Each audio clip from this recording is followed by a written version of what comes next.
let's do this.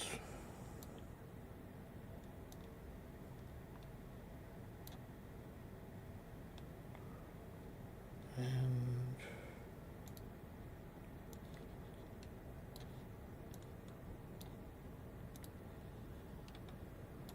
there. Okay. Are we going to do this or what?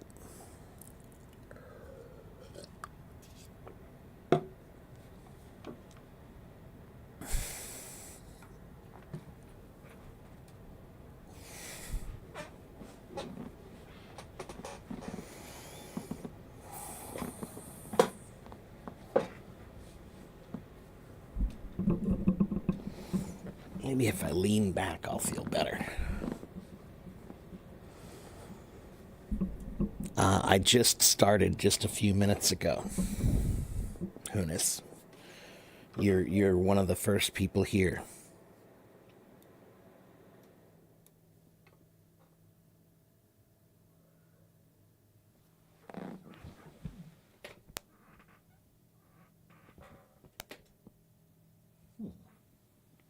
Well, that's strange.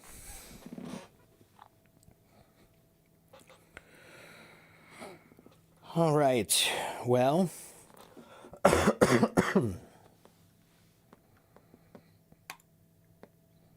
hello, Gaia.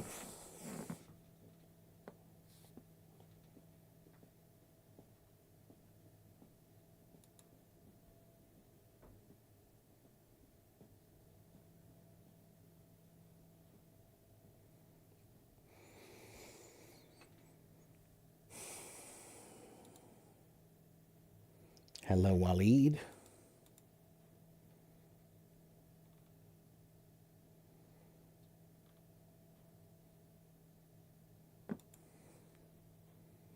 Thank you, Gaia.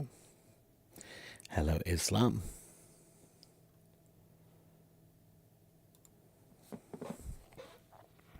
Yeah, you know what? I think I'm going to have to stand today. My back is killing me. So I think I'm going to have to stand up today. Which is fine because honestly, like, the truth is, I hate sitting down to teach. I hate sitting down to teach. It's weird. You shouldn't be sitting when you teach. You should be moving. You should be standing. You should be animated. So, on that note,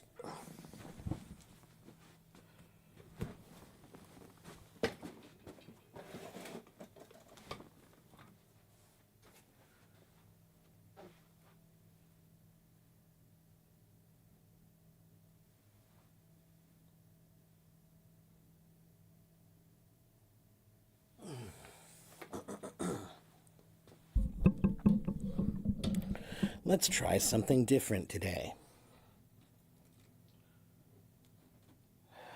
I'm going to stand at least for a little while.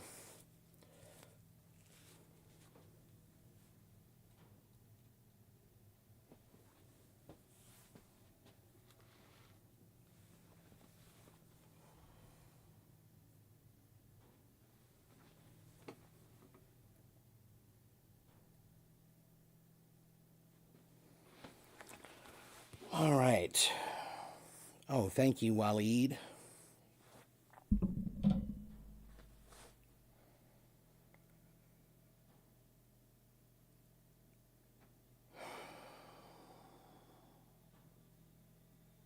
Should the production phase of a lesson plan be simple? Do I ever follow lesson plans? Of course I have to follow lesson plans sometimes. Of course I make lesson plans often.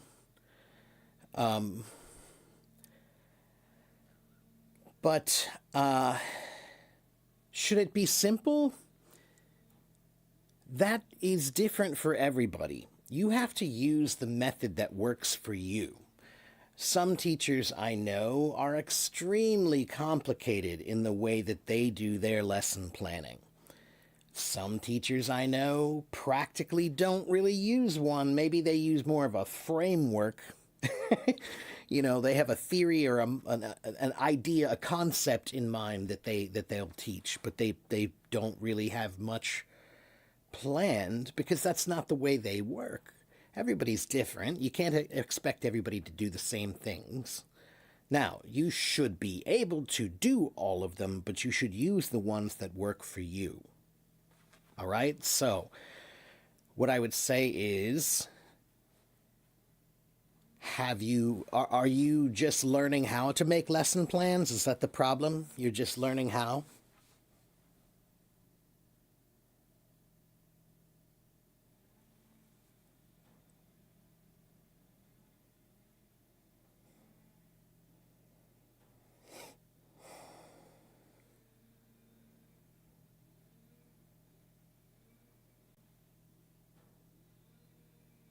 If you guys have questions, go ahead and give them to me, and I'll try to answer them.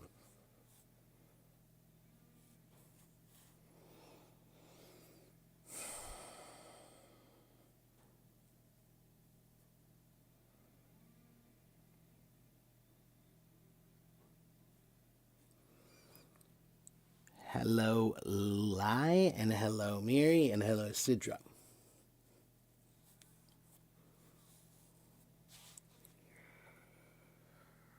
Oh, man.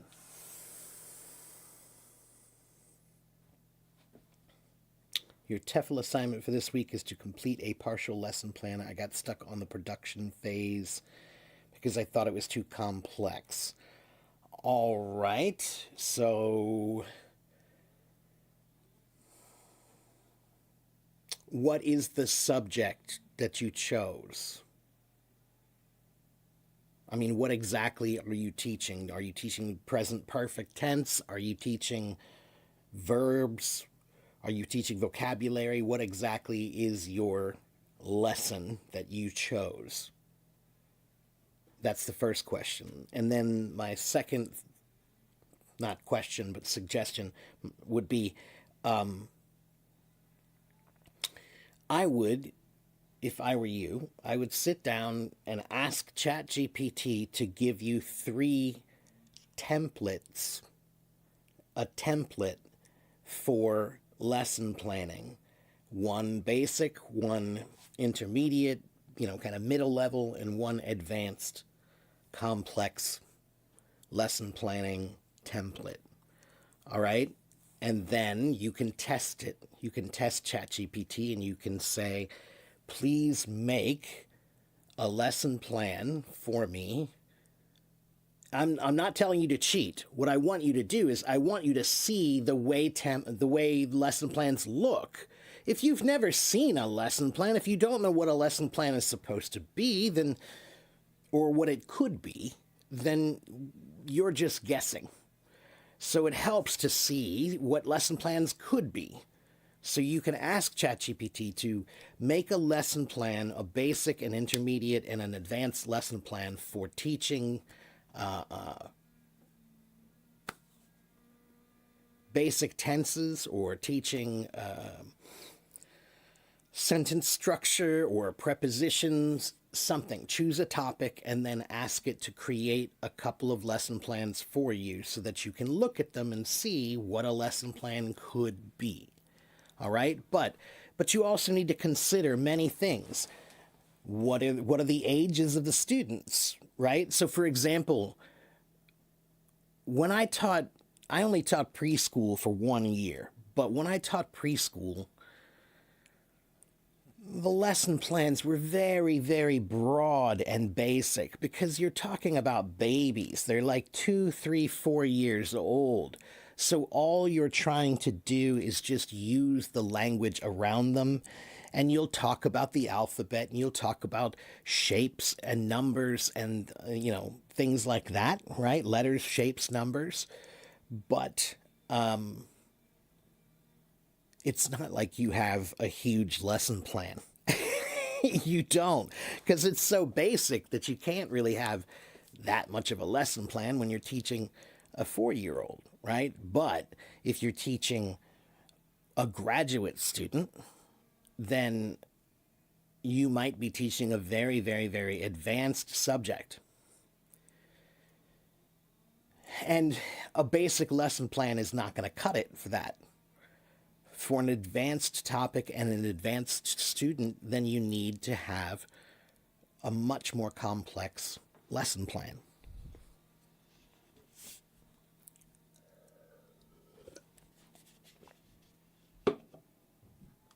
All right. Next question. Do I have any tips to speak English at length?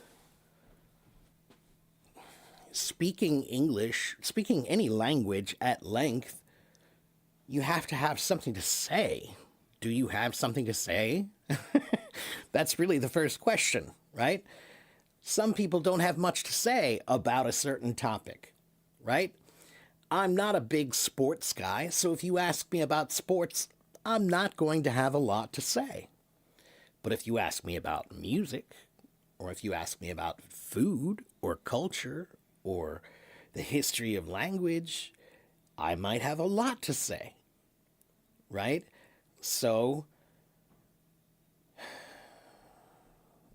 if you need to speak at length about something that you don't particularly like, then you'd better study about it.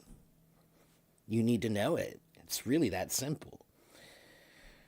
And when I say know it, I don't mean memorize it. I mean, can you explain it to someone else? That's when you know it. Okay? So, that would be what I would say is, Hunis, there's a website that I really like. What's it called again? I think I have it here somewhere.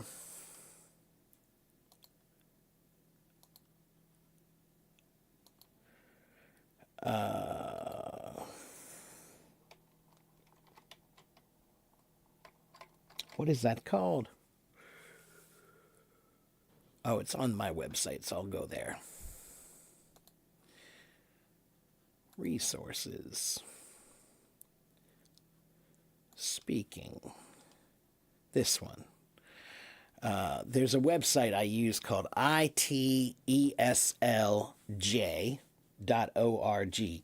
Oh, and this is good for you too. My American friend with a Japanese name.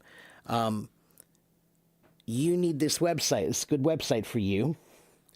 This website is for teachers, for ESL teachers. I use it a lot, or I used to. I used to use it a lot. I loved using this website for my conversation classes because let me show you why. There is this amazing page. Look at this. So if you're looking for conversation topics, you want a topic to talk about, and you need to think about how can I talk at length? Well, go here, choose one of these topics, right? Like let's say goals, right? Let's try goals. What is your biggest goal in life? How do you plan to achieve that goal? What are your short-term goals? What are your long-term goals? Should parents help their children set goals? What are your educational goals, your career goals, your financial goals? What are your goals? Why are goals important? Is having a goal in life effective in becoming successful? Is having a goal helpful in motivating a person? Do you think people have fewer goals as they get older? All right. And check this out. Up here at the top, right here, look at this. Lessons, all kinds of stuff about lessons here. Class conversations in oral English. Look at how much stuff is here, dude. Techniques. Right? Adult materials, effective ways to use authentic materials with ESL, EFL students. Let's see. Using creative thinking to find new uses for realia. Yeah, this thing's great. This thing's great. So yeah, dig into it though, because there's a lot there. There's a lot there. All right? You're welcome. See, a little experience goes a long way.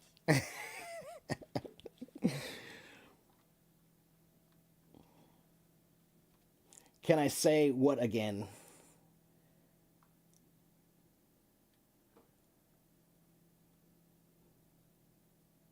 It's kind of funny because eventually you have you reach a point where you have so many tips or so many resources or suggestions that you can't even remember them all. You know, so like I forgot about that one. I should have mentioned that to you immediately. You got it. Okay, good. All right, let's see. Please be patient. I try to answer all the questions, but you have to wait until I get to your question. All right? Next question is how to go ahead when you feel lazy to enhance your English. Islam, the secret of being productive and consistent is, well, being productive and consistent. What you need to do is you need to have a million ways to practice English. Okay, so even some lazy ways, like just watching TV. All right, so fine, you're lazy, you're going to watch TV, but while you're watching TV, I want you to do two things. One, while you're watching, I want you to try to see, do you recognize any vocabulary? Are there any vocabulary words in the show you're watching that maybe might be useful or that you already know? You should say them if you can see them. Then, if you can see it, then you can say it. All right, so do it, and then also just ask questions in English in your head. In your head, just make commentary about the show in English a little bit. That's not hard. You're still being lazy. You can do that while you're on the couch. Watch TV, enjoy yourself like you normally would, but just occasionally make a couple of comments in your mind in English. That's it. All right, that's one thing. But the secret, though, is, again, if you have 100 ways to practice, then you will always have something to practice.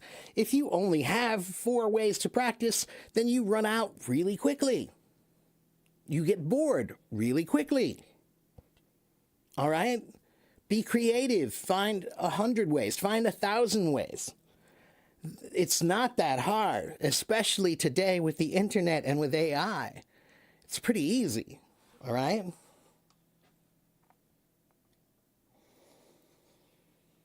How can you be serious about learning? About learning in general? Recognize that that's your duty as a human being. Learning is part of growing. Growing is your duty as a human being. And everything you learn helps you grow. And everything you don't learn means you're not growing. If you're not learning, you're not growing. That is how it works. So, are you growing or not?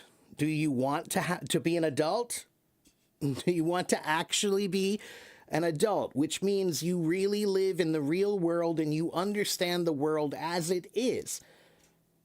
That's really what being an adult is you have to see things for what they really are, not what you want them to be.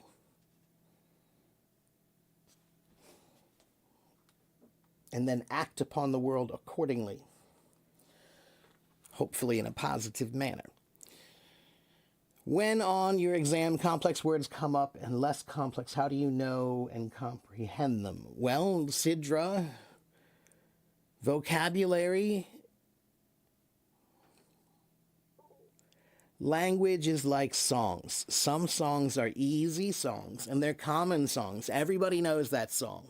Right? Everybody knows that song, so it's easy, right? But there are some songs that not everybody knows. And that means you have to go find them and listen to them a lot so that you can become familiar with them.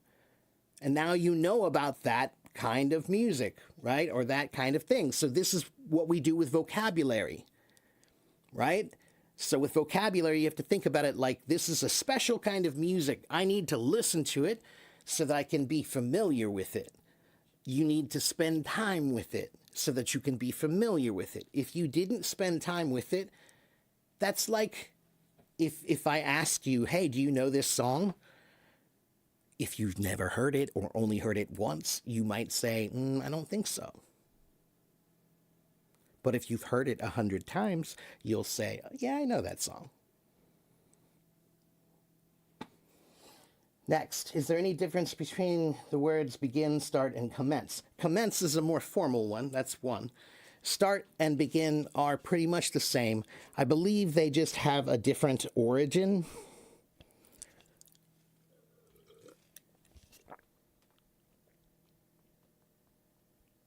Start comes from Middle English, Old English, Germanic, Dutch. The old German was Stürzen, something like that. And it means to throw or to let's see. To fall or to tumble, interesting. Or to leap or to jump.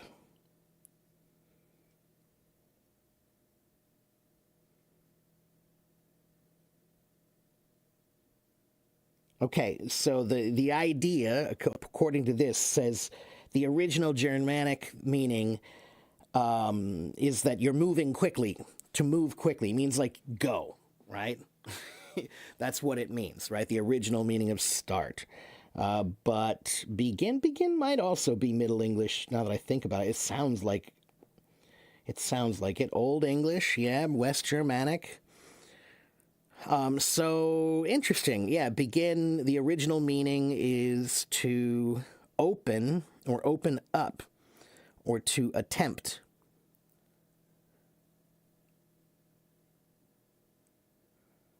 So they both have a similar meaning even in the beginning, right? Start and begin. And they both come from the same languages, basically. So, no, begin and start are pretty much the same, I would say. Okay? Yeah. Commence is just a more formal word. That's it. Okay? You have a goal to start reading for the TOEFL. How should you start? What should you learn first? Basically, your level is B2. There are a lot of books you can get for that, Ali. You know,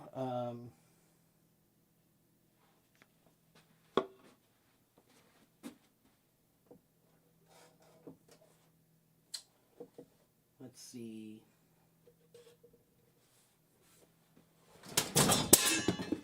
Of course my books all fell.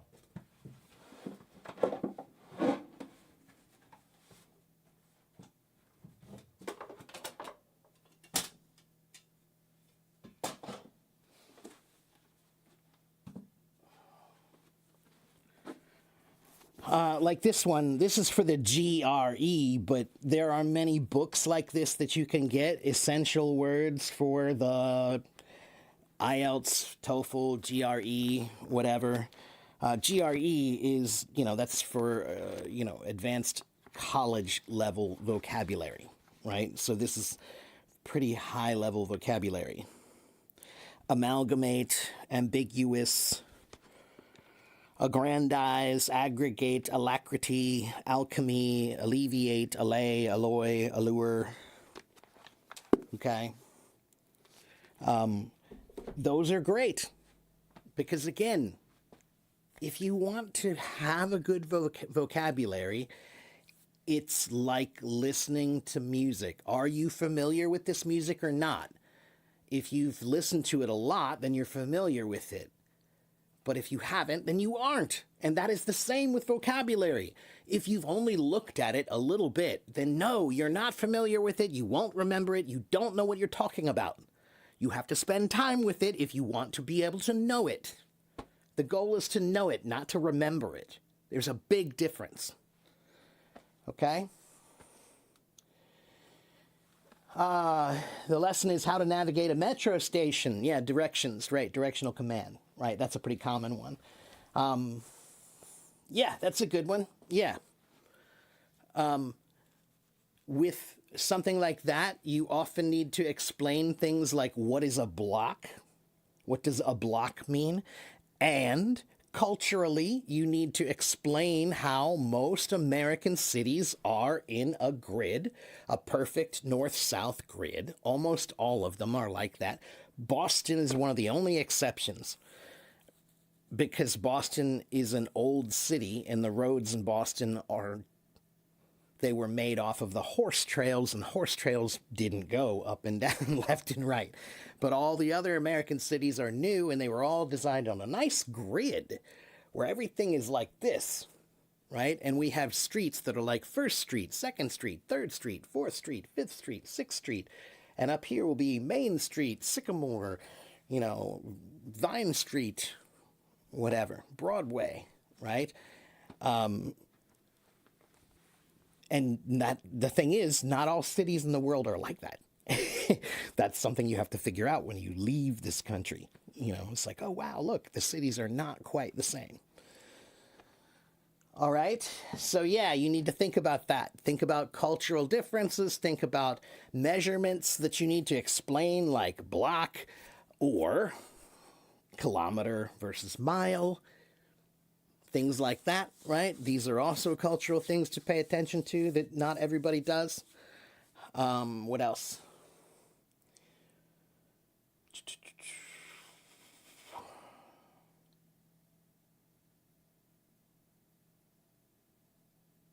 That's about it.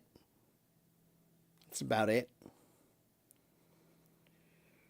Let's see. Are shapes figures? Sometimes yes, but figures can also be the word that means numbers.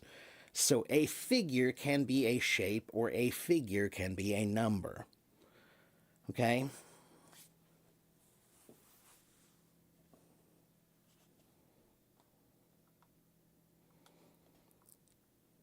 That's right. Acquire enough knowledge in the field. That's really what it is. You got to learn about it if you want to talk about it. Otherwise, you're just faking it.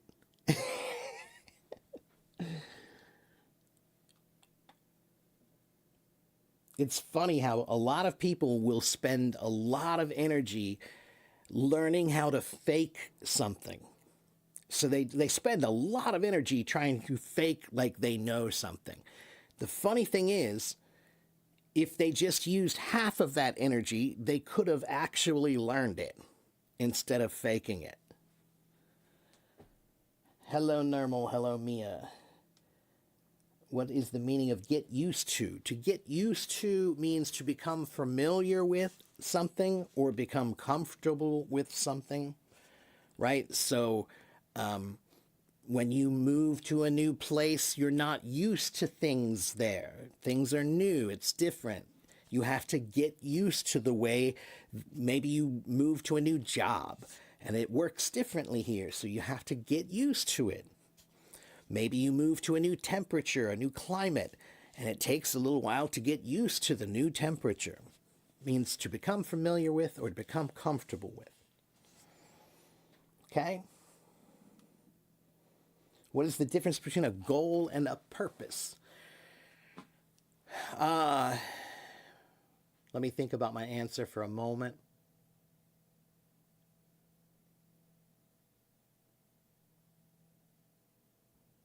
Sometimes they could be construed as being the same thing.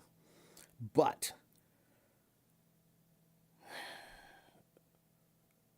purpose is more like the intent by which you want to do something. Why are you doing it? It's the why, right?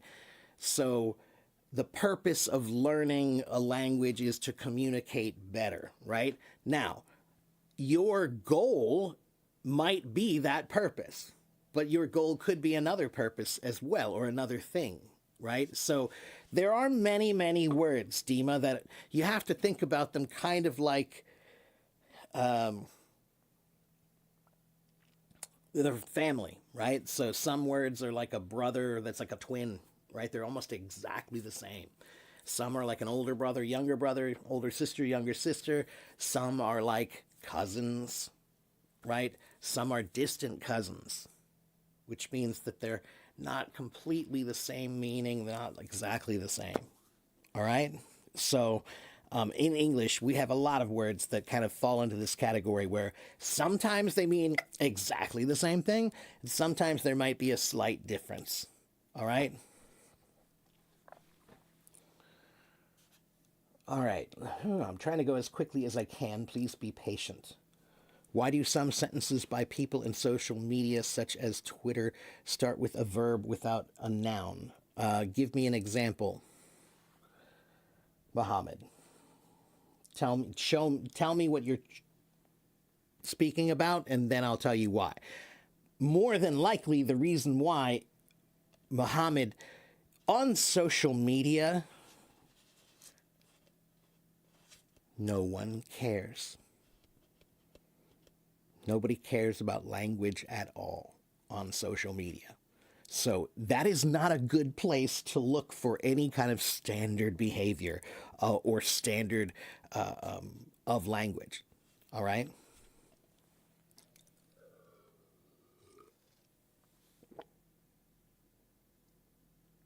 Okay, let's see. Next question.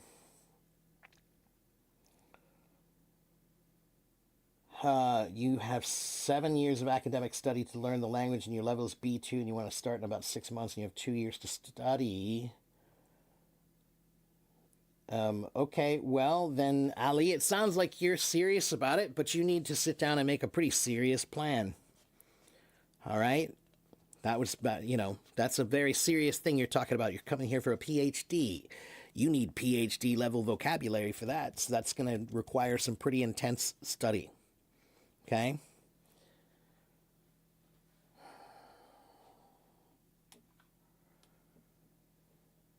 Zaid Muhammad, to learn the American accent, there are many American accents. Mine is only one.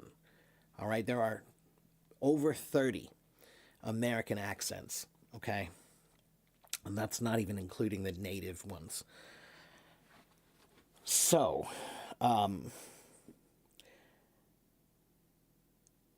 you are from Pakistan, so that means you speak Urdu and probably some Arabic or Arabic as well, and probably most of your pronunciation is the same as much of the Middle East, where things like the R sound, right? How to get the American R sound. It's very different than the Arabic R sound, which has got that flipped quick sound, right? So, Zaid, how can you do it? You need to figure out what is the difference between the American sound and the Arabic sound, right? So go through all of the American alphabet, A, B, C, D, E, F, G, H, I, J, K, L, M, N, O, P, and then try to think about your language, Urdu or which language you prefer to use. Maybe you speak Pashto. I don't know. But I want you to think about your language and think about the English sounds and figure out which ones are pretty much the same and which ones are very different. And maybe there are some sounds that you don't have, right, in your language. So that means they're more important, that you need to focus on learning those new sounds, right? You cannot learn an accent if you don't know what's different. All right?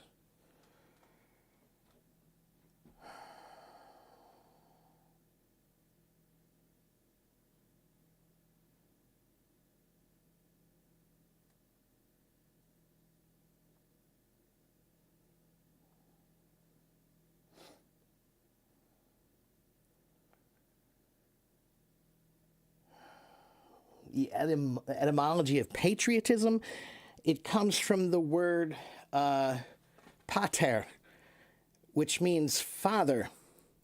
So the word patriot, it means, it's like that's your father country. So you have the respect of it. Patriot comes from the word that means father. Let me go and back and I'll show you the exact etymology. Comes from French patriote to late Latin patriota, from the Greek patriotes, meaning fellow countrymen. So, and that before that comes from patris, which means fatherland, and that comes from pater, which means father. So there you go.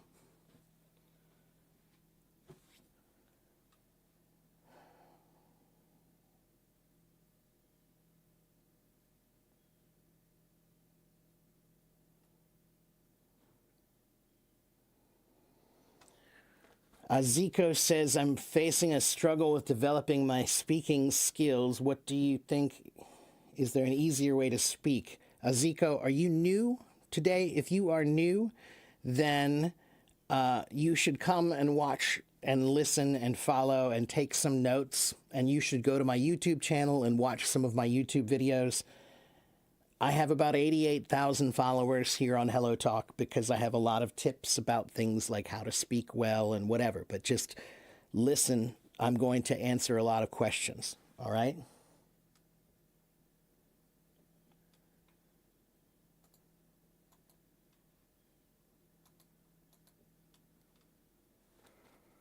Okay, next question. I have removed the moron.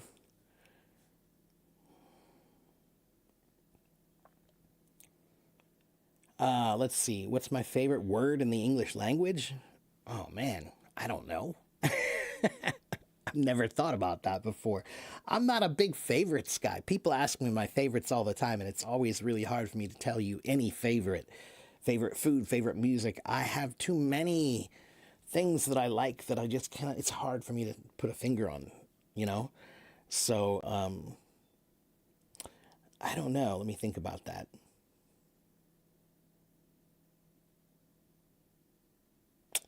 I'm sure that there are some that I really like, but I don't really have a favorite. It's an interesting question, though.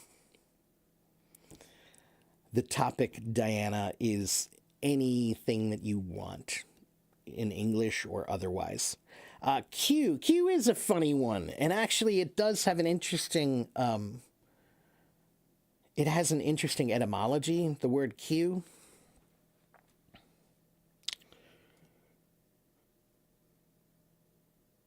Let's go look at it again. To queue. Queuing. So, a long time ago, when you wrote a letter, like especially if it was a scroll, right? Sometimes they roll them up into a scroll, right? Do you know what a scroll is, guys? Like a piece of paper that they would roll, right? And then what would you do with it after you rolled it? What do you do with it? How do you keep it rolled?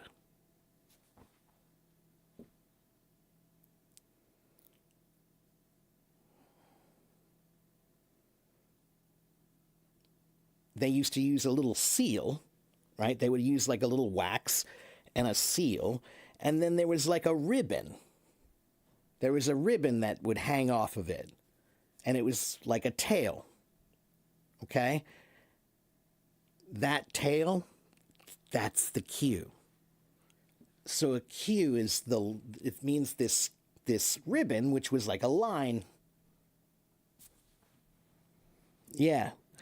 So, but it's actually funny. If you look, Gaia, go back and do an online search for the earlier meaning of the word Q, even earlier than that, and you'll have a good laugh. It's also related to the word coda in music. Do you guys know the term coda in music? At the end of a piece of music, you might have the coda and you go back to the beginning, right? Or it means like an extra piece. I'm sorry, yeah, that's right. A coda is the extra piece at the end. It's like an extra ending, right? If you're a musician, you know this. Coda also means tail. Coda is related to the word cue. They both mean a tail. Yeah, it's at the end of the piece. And coda is still tail in Italian. There you go. Right. That comes from the Latin cauda.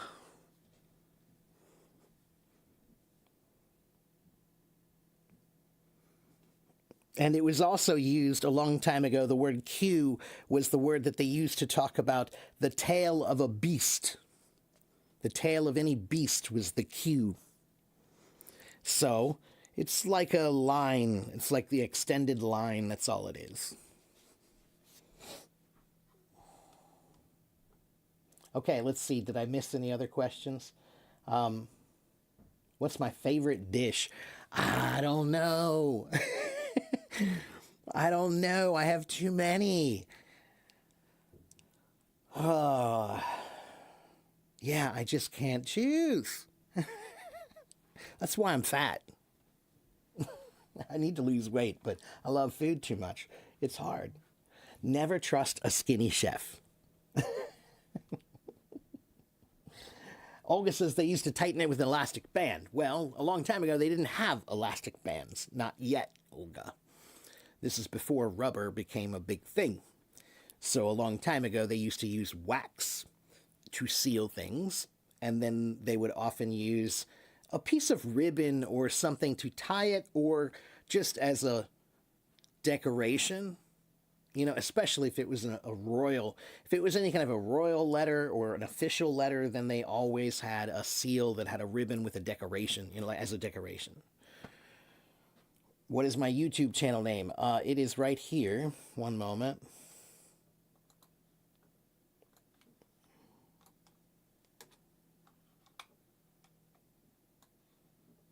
And this is my website.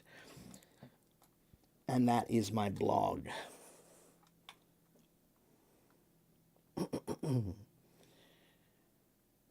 Okay, let's see. These words I mentioned from that book are a little hard how to learn them and use them. Again, Waleed, it takes time, man. That's graduate level stuff. You're not there, man.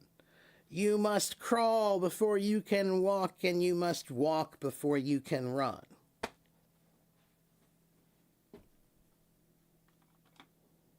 And there's no shame in starting with the crawl. Okay? Everyone who ran walked first. How to read one paragraph and understand deeply that paragraph. I always understand each word, but I can't understand the meaning of the paragraph. Okay, that's an interesting one.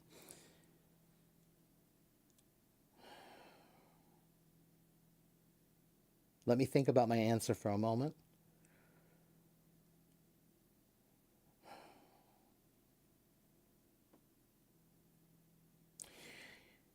I want you to try again, and I want you to try each time that you think of a sentence, right? Each word you're translating, I want you to make a picture in your mind from that sentence, just the one sentence. All right? Create a picture in your mind. What is that thing that you're talking about, right? So maybe start with a simple kind of a paragraph that's just from like a short story, right? Because short stories are they're descriptive language. So it's something you can imagine, right? So I want you to try this again, but with some kind of a short story. You can go to this website, eslfast.com. Go there, and there are thousands of short stories there. They're very short, and some of them are super easy. You can start with that. This is another good thing that I would suggest for you, is if you're having trouble learning the meaning of something when it's too long, then start with something shorter and simpler and build from there. And that website begins with basic, very simple stuff. And then it goes all the way up to pretty advanced language. All right? And that'll be a good way for you to find your level, to figure out, are you level 3, level 4? Where are you on their website, right? I'll show it to you. Let me show it to you really quickly.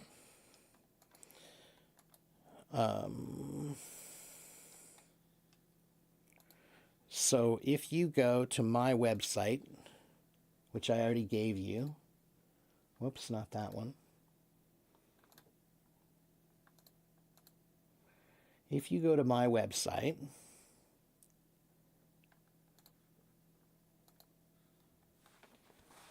if you go here, okay, and then you go up to resources.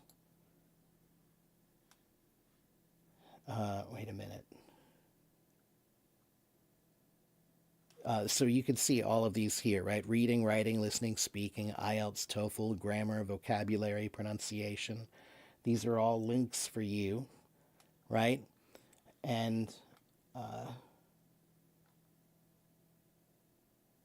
so you can go to the reading one up here. Go to reading, click on reading, and then here, ESL Fast, right here is the first one.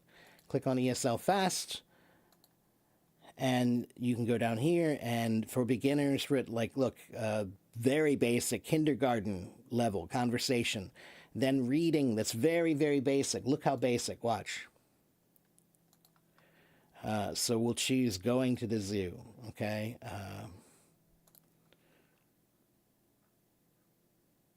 She goes to the zoo. She sees a lion. The lion roars. She sees an elephant. The elephant has a long trunk.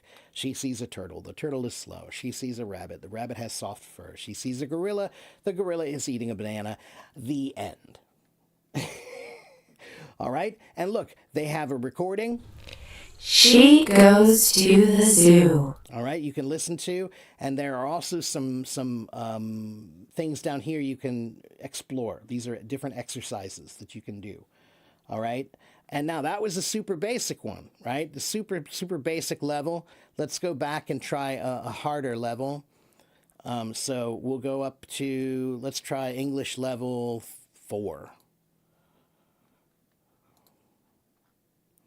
Watching a movie. Kenneth went to the movie theater. He likes to watch action movies. The more action, the better. He waited for his friends. They had planned to meet at 5 p.m. He waited outside. 20 minutes passed. Still pretty easy. Still pretty easy. All right? Or let's go all the way to the top level.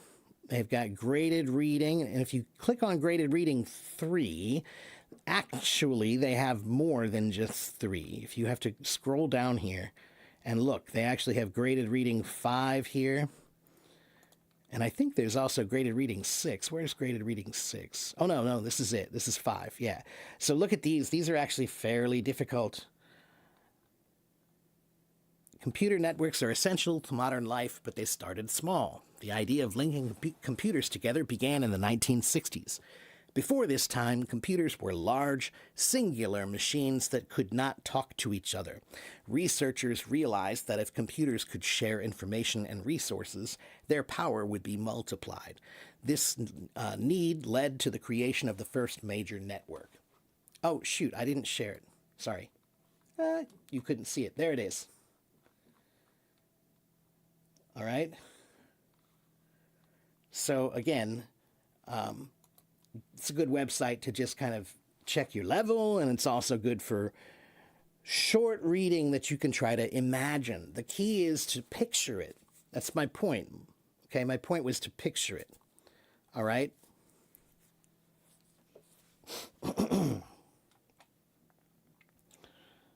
All right, next question.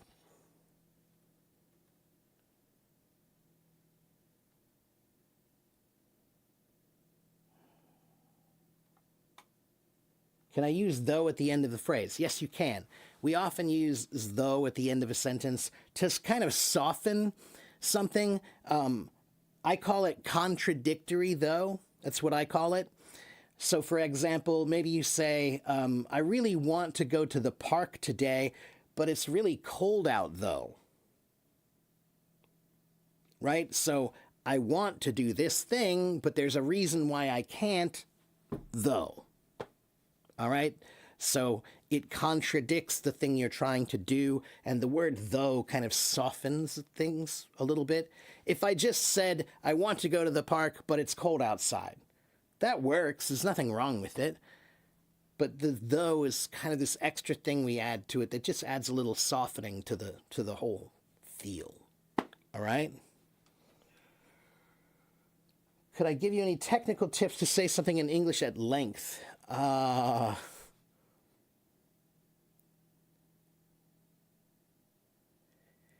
Hunis is really, that's too big. That's too big. Nobody can give you just technical tips about speaking at length about anything. You're asking me to teach you how to lie. I don't do that. I can teach you how to learn something so that you can talk about it. But I cannot teach you how to fake it. That would be lying. All right? Sometimes we do say fake it until you make it. This is not one of those cases. All right? I'm sorry, but choose a topic. You have to have a topic. If you give me a topic, then I can say, well, I'll do this, this, this, this, and this. For me, Hunis, if I need to speak about something at length, if I have to give a speech about it, I will create an outline. An outline. Sometimes I will write them down. Often I just think in outline form. Sometimes I just think in outline form, right? So what is the most important topic? That's letter A, then letter B, letter C, right? And maybe letter A has 3 subpoints, 1, 2, and 3. Letter B has 4 subpoints, 1, 2, 3, 4, right? That's how you organize your thinking so that you can speak well with cogent thoughts. To be cogent means to make sense. All right? And if you want to make sense, then you need to organize your thoughts and words. Okay? I can't tell you step 10 and then step 6 and then step 4 and then step 1. That doesn't work. That's not cogent. Okay, next question. You want to jump to the highest level. Waleed, everyone wants to be great, but you can only be great by getting there the same way as any other great person. The long way. Okay, Waleed? Greatness doesn't come just by wanting it. No, no, no. You have to actually want it and then do something about it, and that means time. Okay? And there's the time part you cannot skip. You cannot skip the time part, man. All right?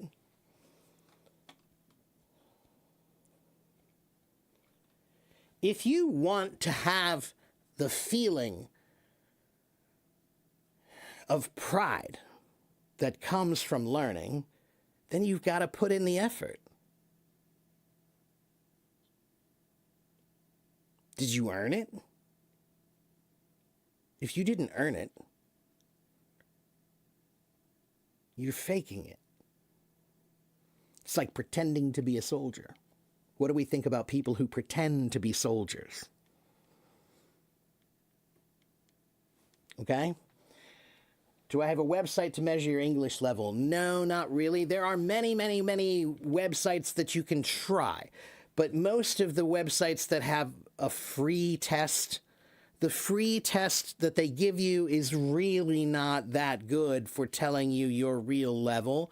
And they only want to give you a free test because they want to sell you their course that they want you to buy. ChatGPT is one of the best ways to really find your level now. All right? But that means you have to talk with it and engage with it a lot. So that means for the next month, I want you to write every day in ChatGPT and have a 10-minute conversation with ChatGPT about some topic. Choose a topic: sports, movies, music, food. And then I want you to talk with ChatGPT the best you can, using the best English that you can, for 10 or 15 minutes. Do that every day for 1 month. You could maybe even do it for just 1 week, and that might be enough. But the point is, if you want a real assessment, then you need to give a lot of data, a lot of input. If you only answer 10 questions, that's not going to give you a real answer. If you answer 1,000 questions, then now that's a real answer. That's your level. Okay? Bereavement, Arwa, bereavement. I was bereaved. comes from Scotland.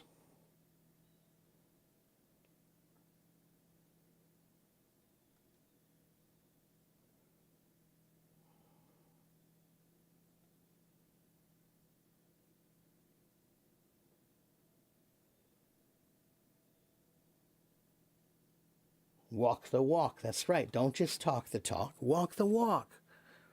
Anybody can say, I want. Not everybody does, though. Right? Lots of people talk.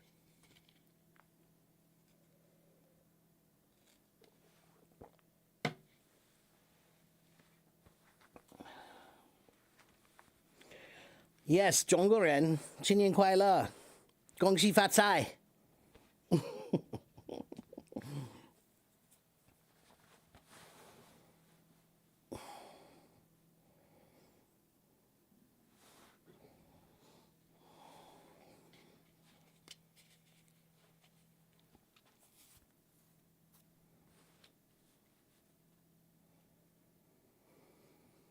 I remember when I was young and I said, I want to be a drummer. I want to be a drummer. That's what I wanted to be. But you can't say you are one until you go do it. Then I started doing it. And then I was able to say, now I am a drummer. Okay, now, can I walk around like I'm the greatest drummer of all time if I've only played for 1 year? No, but now I'm on the path, right? I'm on the path. I have found that sometimes in life, if you want to find something more serious, then you need to think about it more seriously. So what you should do is think about whatever you are doing. It is a grand tradition. If you are participating in a grand tradition that is ancient and old, now you understand the level of respect you need to have that, to do that. Right? So when I think about drumming, which is my passion, one of my passions, when I think about drumming, I think about all the drummers who came before me, all the way back to the very, very early first drummers around the year 1890. Okay? That's a long time. That's a pretty long tradition to be a part of. Now that means I need to give it that respect when I study. All right?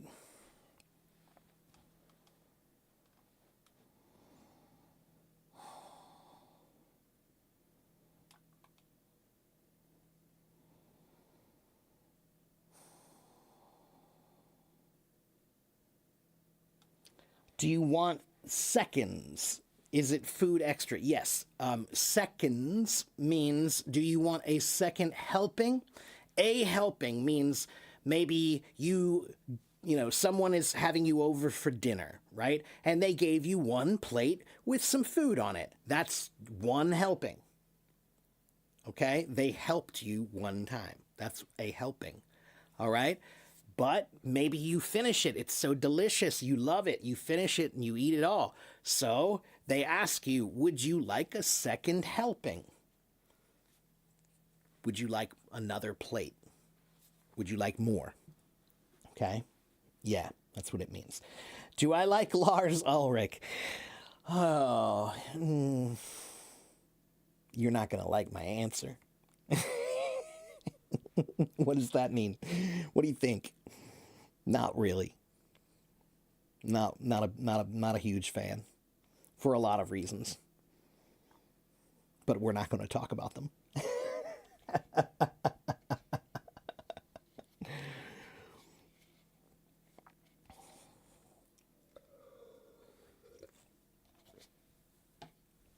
Lars needs to take the advice that I just said.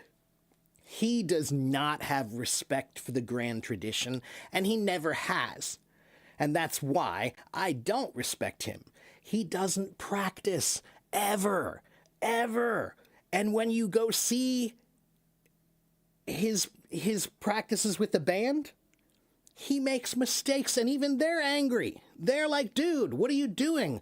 We get paid for this. Why are you not prepared? And then you go pay money to see his shows? Have you ever seen? Do you know how many videos there are of him playing live? Terribly. Like, look, everybody has a bad day. Everybody has a bad show. I have had plenty of bad shows. But I can admit there have been a few shows in my past that I was not prepared for. It was my fault. I didn't practice enough. I didn't study enough. I didn't spend enough time with the material. I was not prepared. And for somebody to be at that level, to make that much money, and to have that little care about what you do, and that little respect for the grand tradition, nah. No.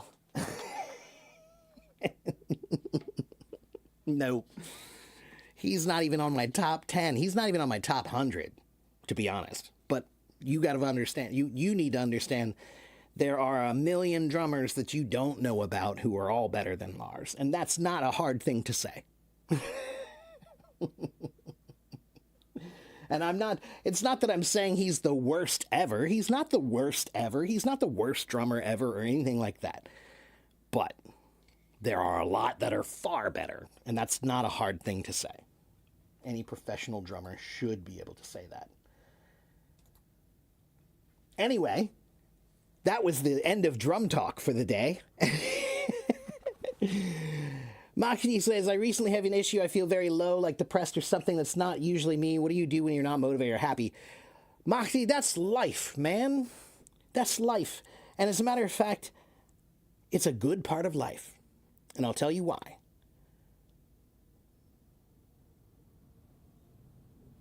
When you climb a mountain, you think it's high.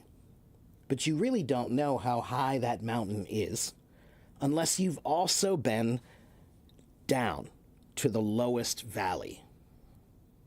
When you've been to the lowest place and you go to the highest place, now you really know. So, every artist, we don't want to live in the middle. Artists need to feel. So, sometimes we're up, sometimes we're down.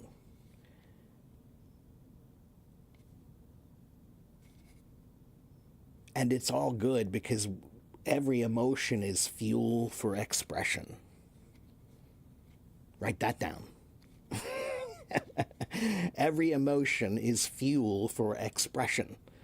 So, as an artist, you want emotion. That's fuel. All right? When bad things happen, we use that. When we have bad feelings, we use that. When we have good feelings, we use that too. Okay? So, some common practical advice. Stay busy, get busy, find things to be busy in. Find something that's creative, but simple. Gardening, it's creative, but it's simple. Cooking, creative, but simple. Music, creative, but still can be simple. All right? Find something that's creative and simple, because creative, simple things are healing. Okay? Like a drum circle. Everybody who goes to a drum circle, even if you don't know how to play drums, right? 100 people, they come to this drum circle, and everybody takes a drum, and they all just kind of hit the drum, right? And you have some guys who are professionals, and they know exactly what they're doing, and you have some grandma who doesn't know anything. She doesn't know anything at all about drums, but she's up there banging on that drum, and she's having a good time because it's simple and creative, and that is healing. All right? Dave Lombardo, I like Dave. He was much better than Lars. Are you kidding me? He buried Lars. Buddy Rich, definitely. Buddy Rich was a jerk. You know, in real life, as a person, he was known. He had a reputation as being one of the biggest jerks. You know, he was just not a nice guy. I mean, if you were his friend, okay, fine, he's a nice guy, but he drank a lot, and he could be a bit of a grumpy guy, and he had a really high standard. He had the highest standard. So, but do I like Buddy Rich? Of course. Now he is a master among masters, and I would put among the top three of all time. He could be number one. However, there are a couple other people I think could qualify now. Man, all these drum questions, so funny.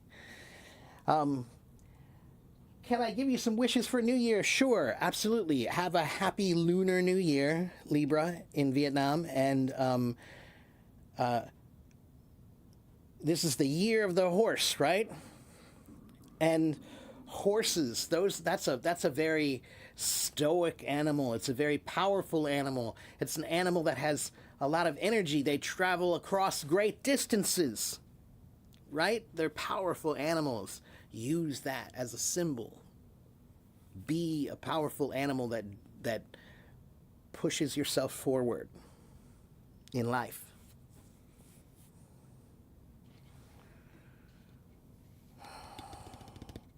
As a professional musician, who's the best rock or metal guitarist and why? Oh, I don't know.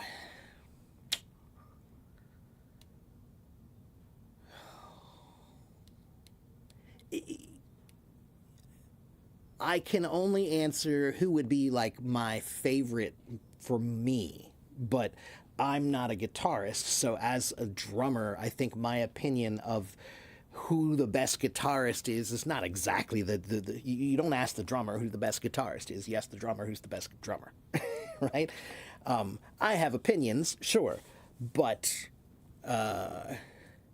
if I had to name one, I'd probably say Jeff Beck.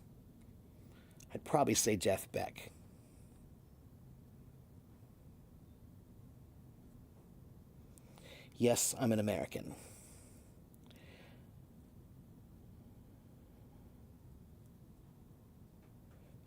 Do I think with learning anything we need to pass a threshold, and if we pass it, we learn smoothly and easily?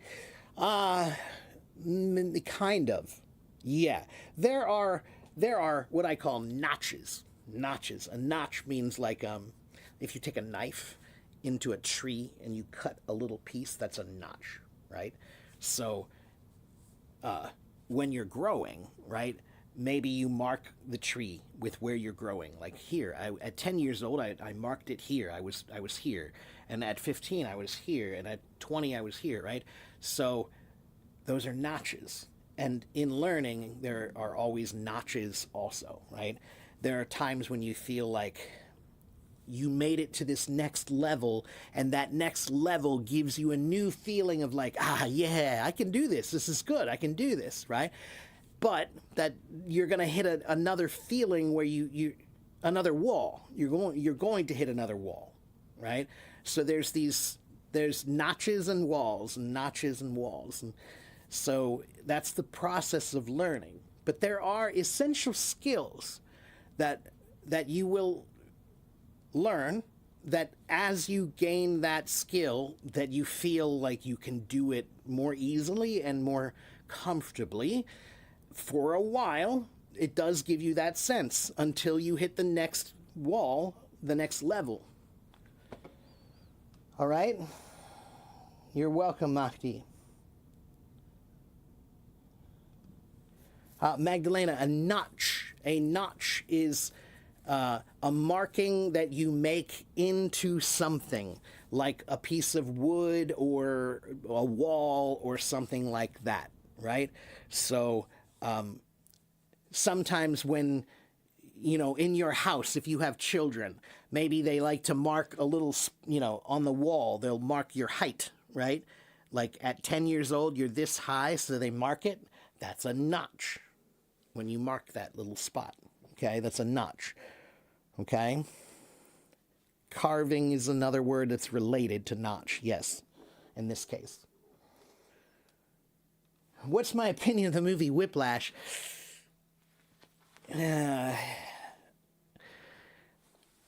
It's not real. It's a movie. Almost every real drummer I know doesn't really like it. Or not that we don't like it, just that when we see it, we go like, yeah, that's not the way it really is. That's not how it really is. I've had some very, very serious band directors. You know, like I remember in high school, I went to a performing arts high school that was one of the top in the country, and my teacher, our band director, was a really serious dude. He didn't laugh, he didn't smile ever, right? But did he throw things across the room at you, and did he abuse students? No, because if he did, he'd go to jail. That's the real world. Right? There is a certain standard of behavior that every teacher is expected to be at, and that guy is not real. All right? Okay, let's see. Next question. How to speak fluently in English.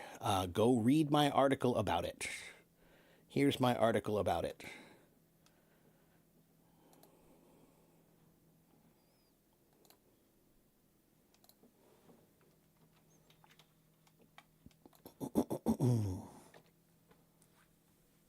You got to sign up for my blog, which is free, and then you can read that article. All right? I look like an actor. All right?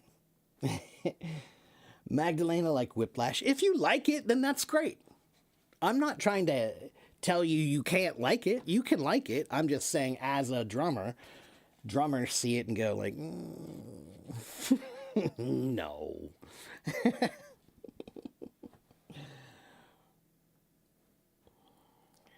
Hello, Pandu. Yeah, it's exaggerated. That's right. It's Hollywood. Of course it is. If they wrote a movie about a real, it wouldn't be interesting. You know what?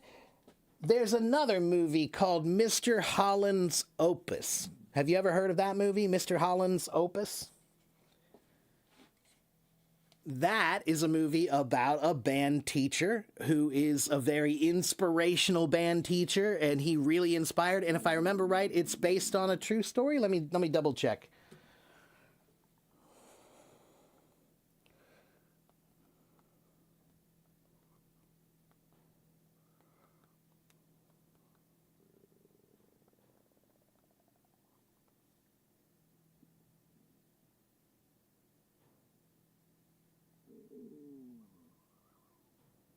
I don't know.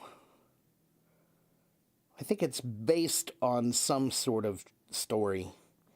But that one was relatively real. That one's more of like a story about a teacher who's a really inspirational teacher that all the students loved, and he brought a great energy to the building and to the school, and to, you know, that's important. You know, a great teacher is sometimes the reason why a kid is happy going to school, you know, or is okay showing up, you know, especially, you know, the thing that they don't show you is, you know, schools are a pretty abusive place to learn as a kid.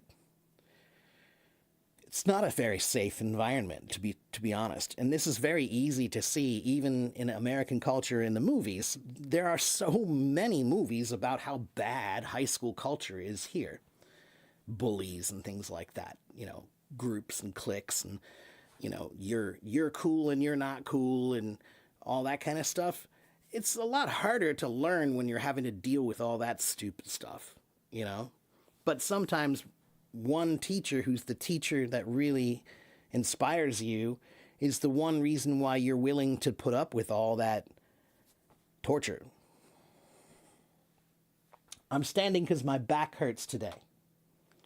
I don't want to sit. I've been sitting too much recently. I need to stand. And I like standing when I teach anyway. It's the way you're supposed to teach. You're supposed to teach standing up. You're not supposed to be sitting down. It's weird.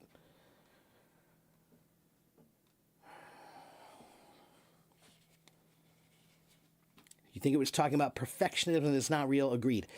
It is talking about perfectionism. And okay, there is one aspect to it that I will say is mildly true, but that they didn't really represent in the movie.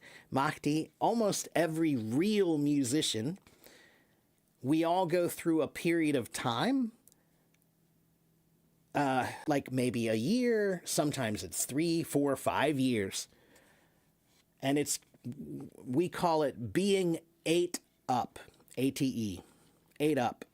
You're ate up. And what that means is your entire life for that time period is music, is drums or guitar or whatever instrument you play. You wake up in the morning and you practice. You go to bed at night and you've been practicing all day. You practice while you eat. You practice when you go to the beach. You practice on vacation. Every minute of your life is ate up with music or whatever. Okay. And that is real. That part is real, where we suffer. That's what the word passion means, Mahdi. The word passion comes from the Bible, which was from the passion of the Christ. And what is that about? This is not a religious thing. It's just about, in the Bible, the story is that Jesus suffered a lot for the people, right? To save the people. He went through many things, like they put him on the cross and they had the thorns on his head and they threw rocks at him and they said names and called him names and whatever. They put him in jail and all this stuff, right? He suffered. Why? Why did he suffer? Because he loved them, and that's what passion means. To love something so much that you are willing to suffer for it. That's what we do when we're ate up. We're deliberately torturing ourselves with the art because we want to suffer for our art.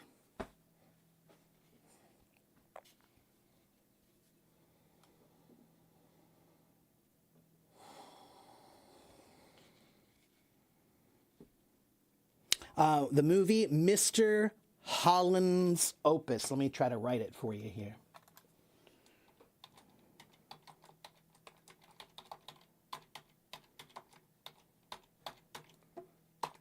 It was Richard Dreyfuss, and that guy turned out to be a total jackass, but whatever. The movie's still great, but just don't listen to anything he says now. He's a crazy old man now, but at the time he made this movie, he was a good guy.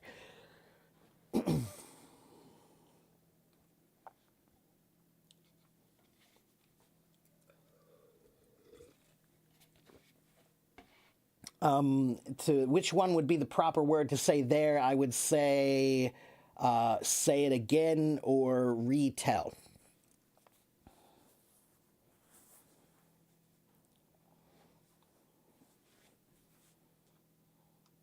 Yeah, right. Or Nella, like, the other thing about standing is when you stand, you can move, right? And movement, it's been proven that when you move a little bit, your mind is a little freed up. And so you actually, sometimes you'll think better when you move. That's why a lot of people pace when they're on the phone, right? They're talking when they're on the phone, they just walk around the house or something, right? It's a mental thing that your brain does. Your brain wants to be free, so it gives itself an action to do that will free it up. Pacing is one of those actions, all right? There are sometimes people do things with their fingers or their hands, or they tap, or they whatever, they have some kind of a movement. A lot of times those movements, it's not nervousness. It's your body trying to trigger this feeling of action. Action releases your mind to make it freer to think. Okay, every drummer knows this because we do it every time we play. We're using an action and it frees our mind to think. All right?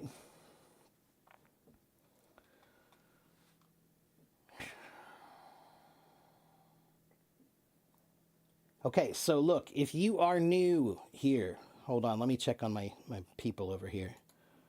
Oh, okay, good. If you are new, hello, I am not new. I have been on Hello Talk for more than 12 years. I have been streaming here for more than, I think, almost 6 years, about 6 years. I have 88,000 followers here. Okay? I teach English. I am an English teacher. It is my job. So that's why you should come here and watch, listen, learn, right? Just that's what you should do. If you want to improve, then come, watch, listen, take notes, learn, all right?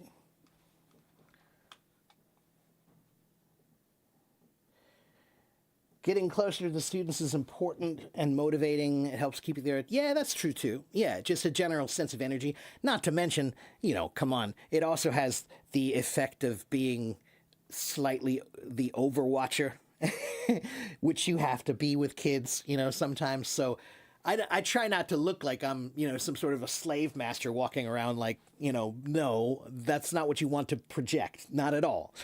But if people are cheating on a test, for example, or passing homework and things like that, you can't just look like you're the la-di-da, like, oh, that's so nice. What you're doing is really great. And what you're doing. No, you kind of have to have the hands behind your back, walking around, looking around at people like, hey, what are you? Oh, that's good. That's good. Keep doing that. Just keep your eyes on your own paper. That kind of thing, Yeah.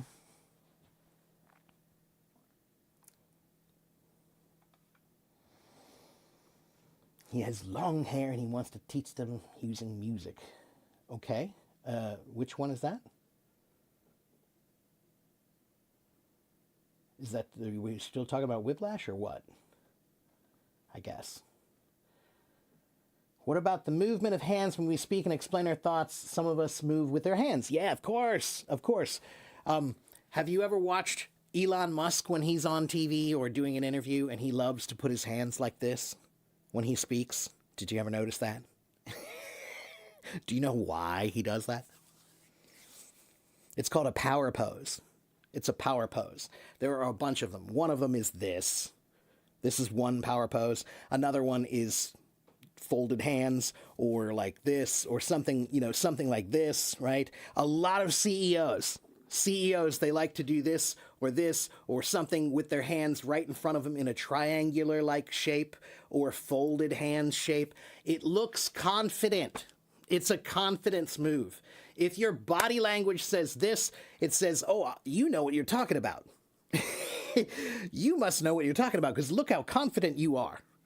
You have this very relaxed, oh, well, it's evidence. It's obvious, right? This is like so obvious to anybody, isn't it? Right? That's why he does it. He knows he's doing it on purpose. Like, it's not natural for him. When he's doing it because he knows the cameras are on. Yeah. But yeah, I also use my hands a lot when I'm explaining things or just trying to be more expressive. If you don't have any energy as a teacher, then how can you expect your students to have any energy? You bring the energy you want into that classroom.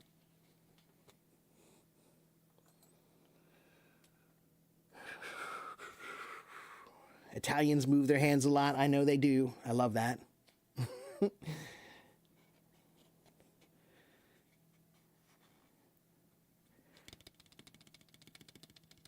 Do you think if we do gestures, especially if we speak English, it can boost our speaking level as well?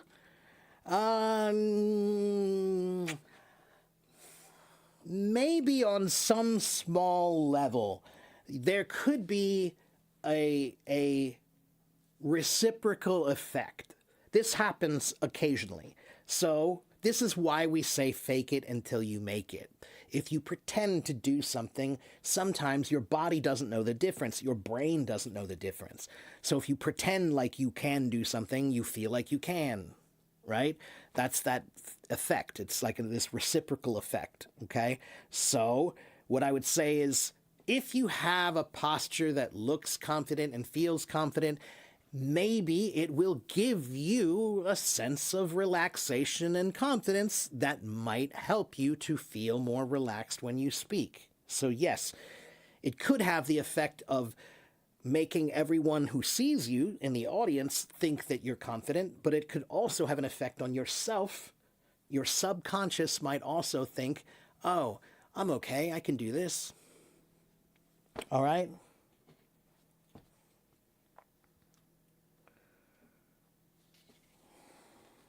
There was a nice and funny example of these gestures in a part of the opening ceremony for the Winter Olympics in Milano. I haven't seen any of the Olympics at all, really, unfortunately. I can't really bring myself to watch them this year. Just doesn't seem like the right spirit. Seems like a very odd time to be celebrating when that's not what's really happening in the world. So I know everybody likes to say, yeah, but it's so nice. Yeah, okay. But, a birthday party is nice, but that doesn't negate all the bad things that are happening around you, So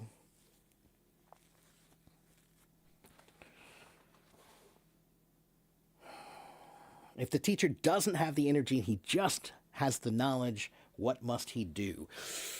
Ooh, that's hard, man. You have to have both. You have to have both.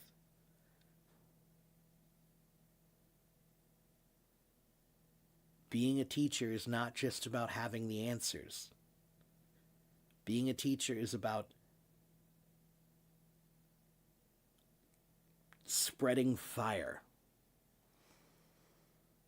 You are trying to light a fire in that student's mind.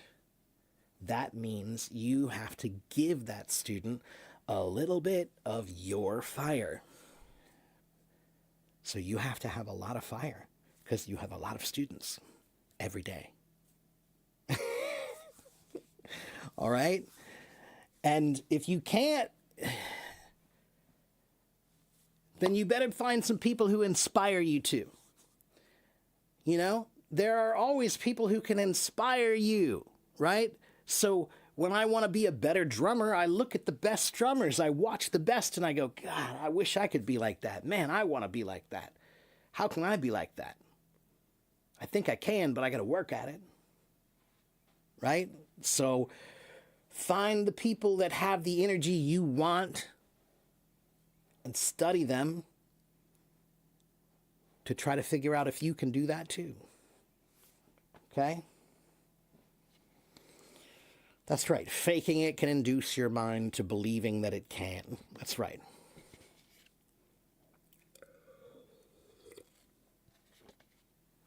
Yeah, recharge yourself.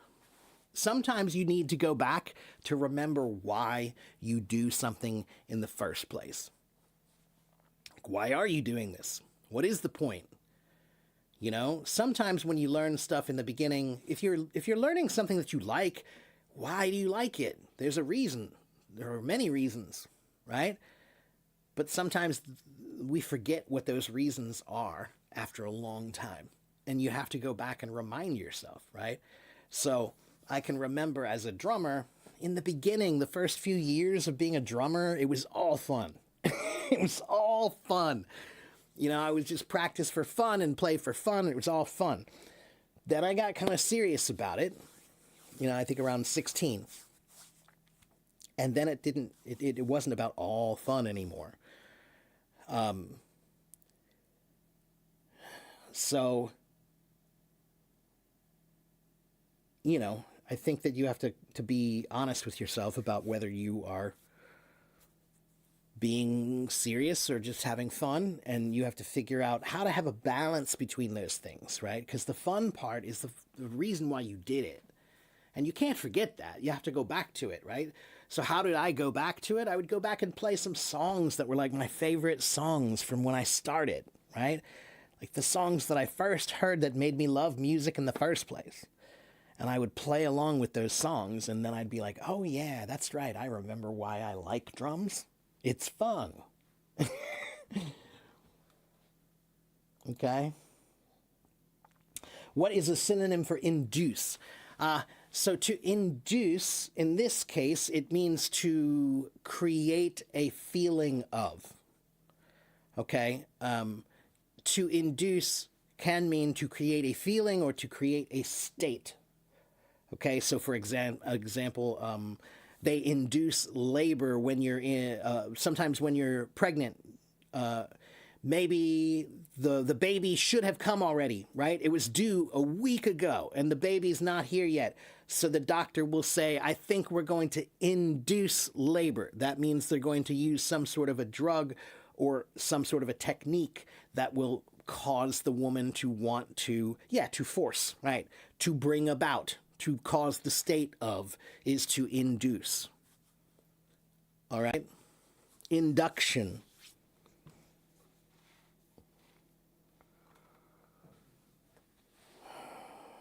Can we say instill? No, those are not quite the same. To instill is to put the feeling of, or to put the sense of, into something else. Right? So he instilled faith in me. He instilled trust in us. He instilled a feeling of inspiration, right? He instilled it. It's like he took it and he put it inside of us. Okay? Let me see.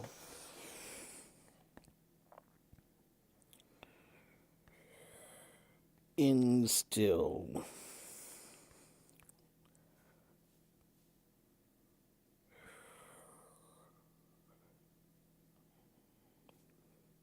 Let's look at the original meaning and see where it comes from. I think I know. That's what I thought. Have you ever heard the word distill? Do you know the word distill? To distill something?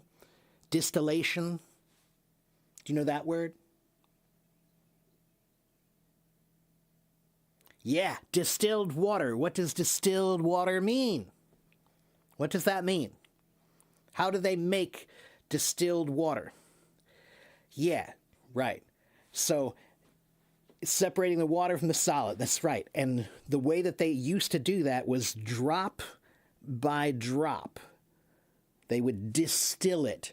So to instill means drop by drop. Instill and distill are related. Okay? So the original, like, I want you to think about like an old, like a chemistry set, right? Where you see the little thing and it's just dripping a little bit of drip, drip, drip. That's distillation, right? The process of distillation. So to instill something in someone is like drip by drip, you're putting that feeling into them. Okay? That's to instill.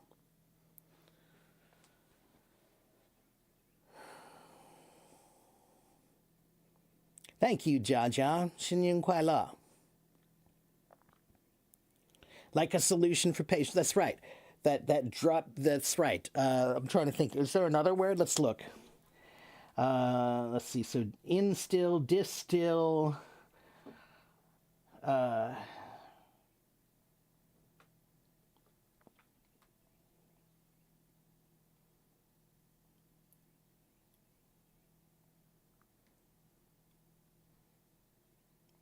Or what is a distillery? Do you know what a distillery is?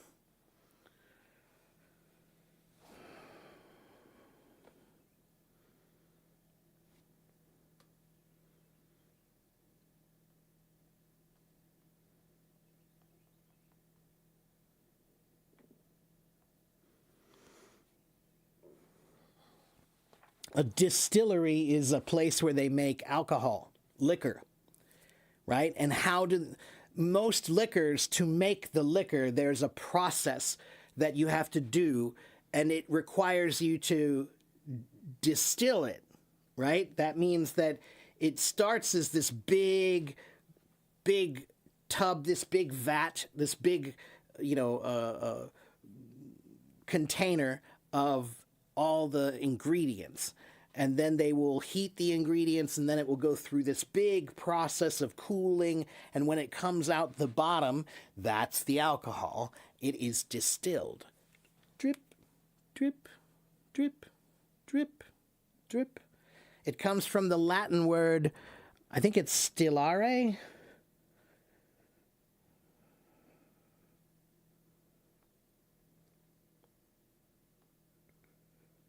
Yeah, stillare, which means stila, which means a drop of something.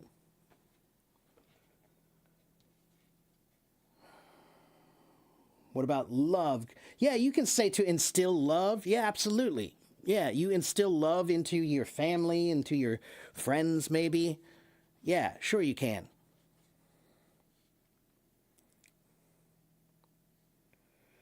You just listen to English songs. That's another way to get inspiration too. Sometimes just listen to some music with English words, maybe. Lots of inspiring songs.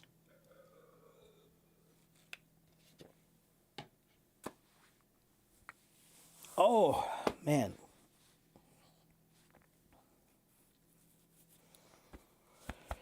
So we won't say that, Doe. You said the sound doesn't let me sleep when the water distills. That's not distilling, that's just dripping. Okay? Dripping is anything that makes a drop. All right? Distilling is a process that's turning one thing into another thing. Okay? So dripping is just water, the water is dripping. Okay? But distilling is a process of turning one thing into another thing. You're turning the ingredients into alcohol.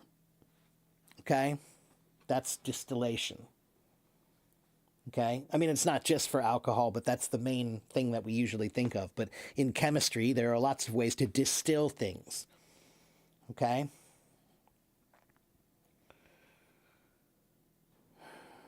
Why is it rare to find people who say instill love? I don't think it is. Let me see.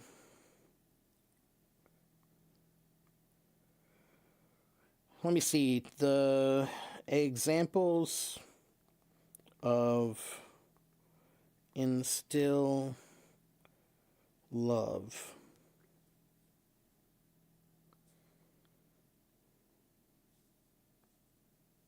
Sentences.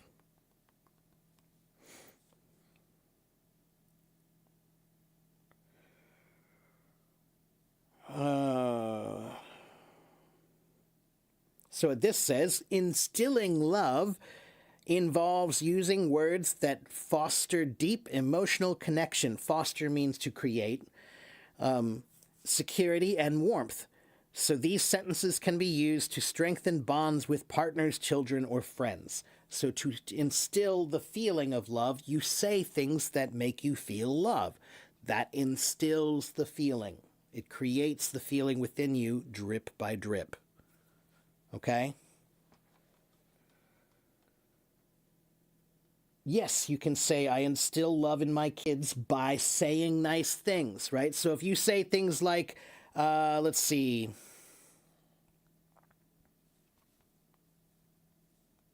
Let's try this. Hold on.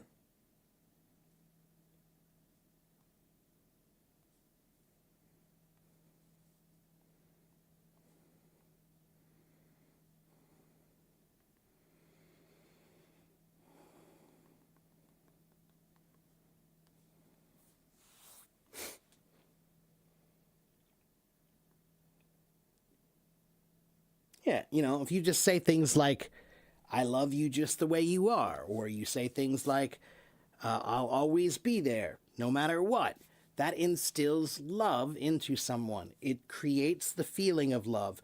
Everything that you say is a drip, it's a drop of feeling in them. Okay? Distillation and fermentation. That's right, there are two different processes of creating alcohol. One is fermenting and the other is distilling. One is the process of boiling and then cooling to create a new thing, and the other is the process of allowing a chemical process to occur that converts the sugars, converts the sugars into starches, I think, and then the starches into alcohol. I believe that's the process, if I remember correctly. How do I learn vocabulary, professional words?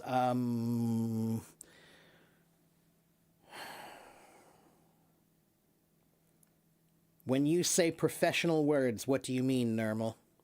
There are a lot of kinds of professional words. Academic words, business words, what profession? You know, are you a pilot? Do you want professional words that pilots use? Or do you want professional words that engineers use? Or professional words that doctors use? Or professional words that...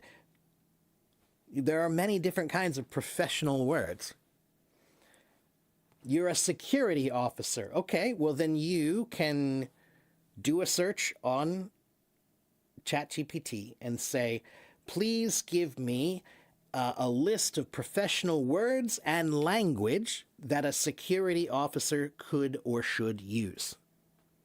Please give me a list of, okay, and then you can ask it to do that for you, all right? Give me a list of vocabulary and professional words and language for a security officer, and it should give you a pretty good list, all right?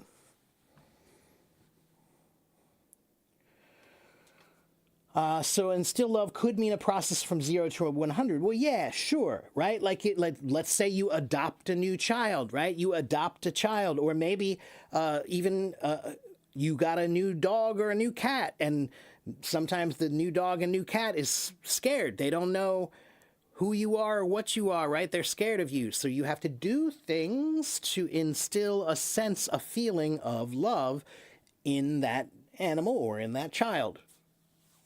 Right? And yes, read books that are related to your job. That's right. Okay, guys, when we study, sometimes we call it doing a deep dive. Do you know why we call it a deep dive?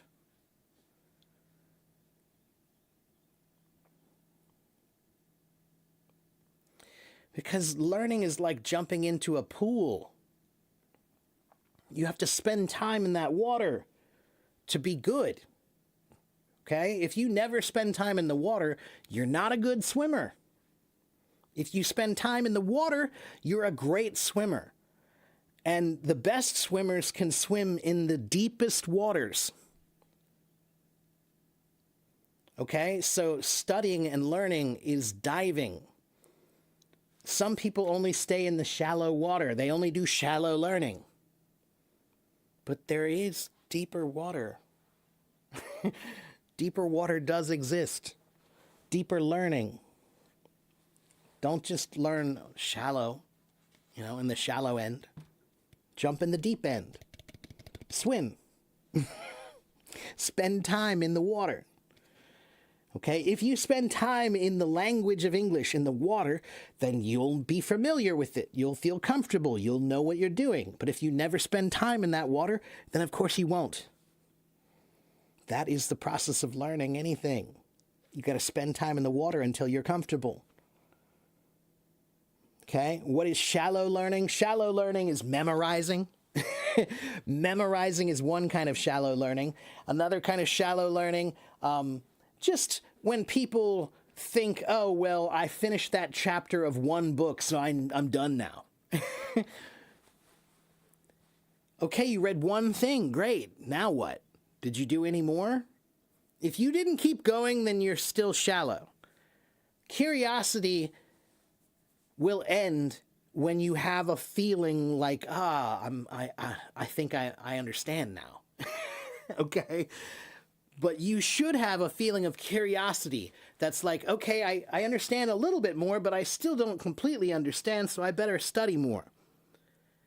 And then you study more and you feel like, okay, well, I'm still curious a little bit. I understand more, but I'm still curious about this. And when you study, you get more curious about many things, right? You learn one thing that makes you want to learn another, right? And when you feel like, I think I get it now you'll have a feeling of comfortability, of understanding. Okay?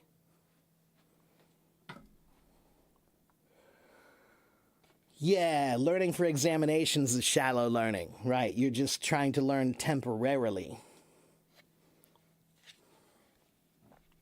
That's right. Shallow learning is when you feel like, oh, I'm done. That was easy. Anytime you said, I'm done, and that was easy, that was shallow learning. Because you can always go deeper. You can always go deeper. All right? All right. Wow, it's already been an hour and 48 minutes. Let me make sure there's nobody over here. Blake, happy Chinese New Year, Blake. I hope you're still there, buddy. I miss you, man. Tell your family I said hello. I hope you're doing well. My buddy Blake over here on YouTube.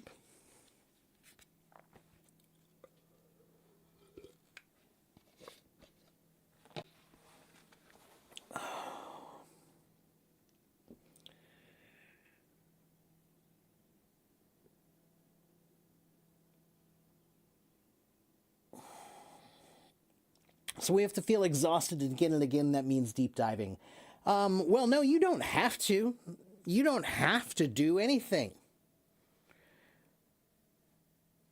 But if you want to understand something, then yeah.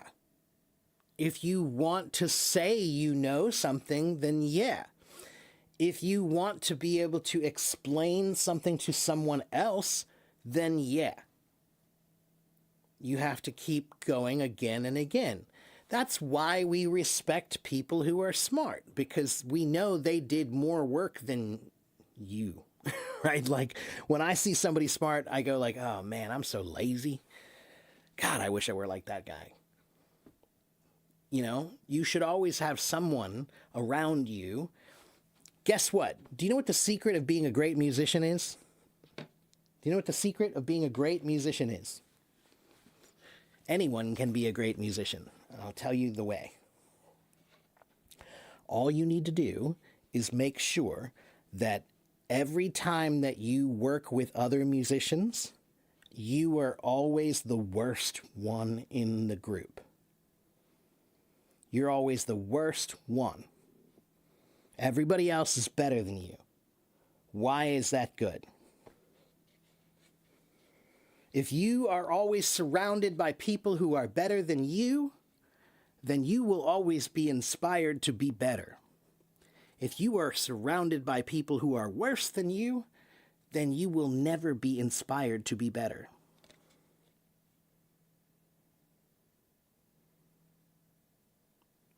Surround yourself with people who are better than you, and you will be better for it. But a lot of people, learning isn't, it's about ego. And so they're just trying to impress other people with their knowledge. They're not really trying to know. They're trying to impress people with their knowledge. Okay?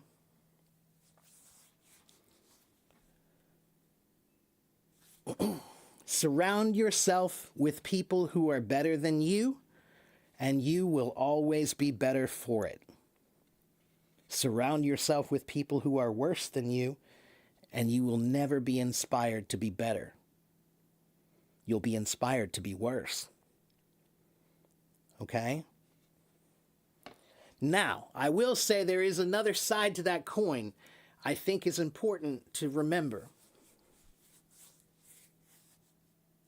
You should always surround yourself with people who are better than you when you want to be good. When you want to improve in some way, you should find people who have that thing and be around them, right? So if you find some people who, wow, they work out a lot, right? They're really healthy and they work out and they eat well. If you surround yourself with them, probably you will start doing some of those same things and you'll want to be on that level.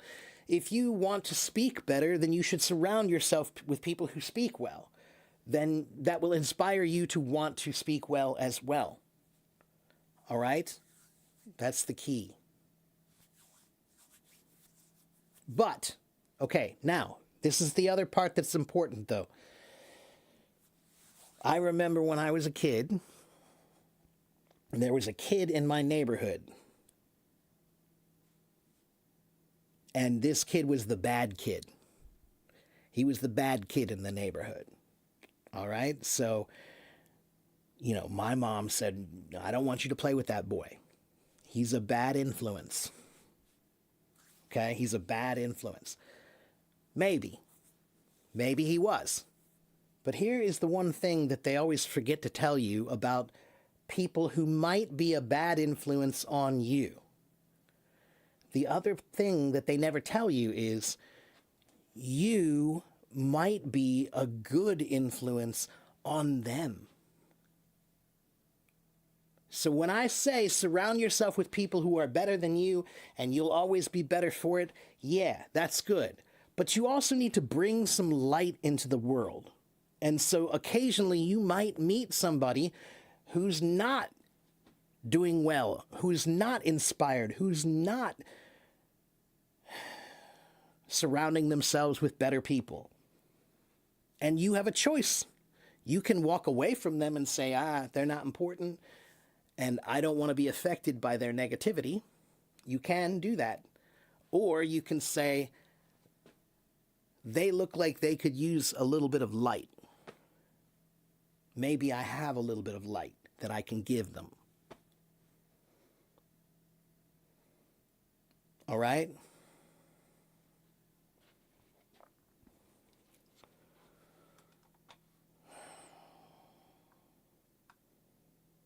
I'm standing because my back is killing me. So, and I actually like to stand when I teach. I really prefer it.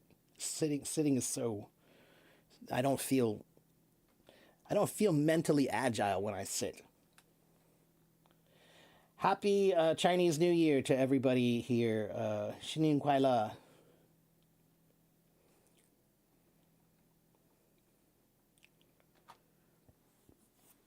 But sometimes you don't have the confidence to get into the group of people that are higher than you. How do you cope with that? Well, yeah, that's a part of it. Sometimes you have to be brave and humble. It's a very important combination to have. Sometimes you need to be able to say, go to one of them and say, I would like to be able to talk with you. I would like to be able to be around you, but I don't feel confident enough to be around you. Tell them. There's the bravery. Bravery and courage. That does not mean you are not afraid. To be brave means you are afraid, but you act anyway. Okay? So that means, fine, you're afraid. When you see those people, they intimidate you. Tell them. Just say, hey, I think you guys are amazing. I really do. I have a lot of respect for all of you. I wish I could even participate in a conversation with you, but to be honest with you, I feel like I don't have the ability. I don't have the skill. I wish I did. You should tell them. It's humble and brave. It will surprise them because it's not what people do. It will surprise them. And if you surprise someone, oftentimes if you surprise somebody, they'll react well because they don't expect you to have that reaction. They don't expect you to do that. So when you do something unexpected, people, it's usually a welcome surprise in that case. Your biggest weakness is when you speak with someone face to face or live, you feel shy. Okay, so how many of you guys feel shy? How many of you are shy people? Please tell me if you are shy.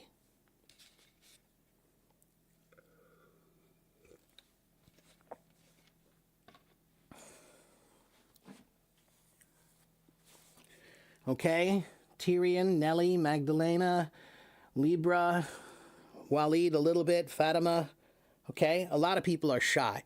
Okay, now let me ask you another question. Are you lazy? Are any of you lazy?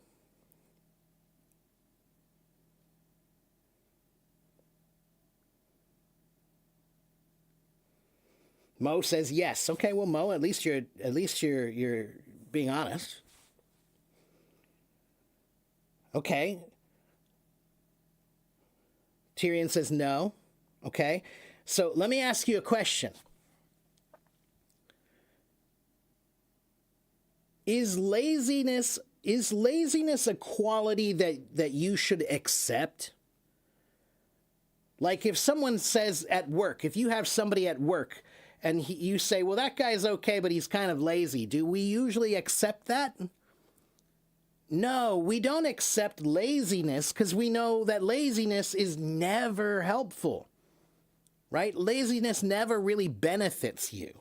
It doesn't. Okay, we all need to relax, but that's not being lazy. That's not the same thing. Laziness is just when you could do something with more intent. You could do something better, but you don't. Just because you're lazy. We know it's bad. Okay? So, my question to you is, why do you feel that shyness is okay? You know that being lazy is bad. You know it's bad. You know you shouldn't do it, and you shouldn't say, when the teacher says, why didn't you do your homework? You know you can't say, well, I'm just lazy. But we tell ourselves, oh, but I'm just shy. All of you just said, but I'm just shy, but I'm just shy, but I'm just shy. And you accept it about yourself. You just tell yourself, I'm shy. I'm just a shy person. I'm just going to accept that. But if you said that about being lazy, you know it's wrong. Okay, now, Bilal. So that's my first point. My first point is that we give shyness this sense that it's okay, but in my opinion, I don't know why we do that, because it's not. It doesn't benefit you ever. If it doesn't benefit you, then we shouldn't act like it's just this okay thing. All right? Now, he said, but I feel shy because maybe I don't pronounce words correctly. Okay, Bilal. If you don't pronounce a word correctly, what will happen? Please tell me. If you don't pronounce a word perfectly, if you say the wrong word, if you have some bad grammar, what will happen?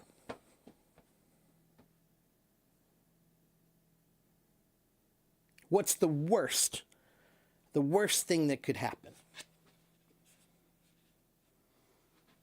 Maybe they laugh at you. Maybe they laugh at you. That's the worst thing that can happen. That's the worst thing that can happen. All right? Now, my question is, why are you so afraid of someone laughing at you? The first kind of bravery that we must have as people is just the simple bravery of being yourself proudly. That's the first way to be brave. Be yourself.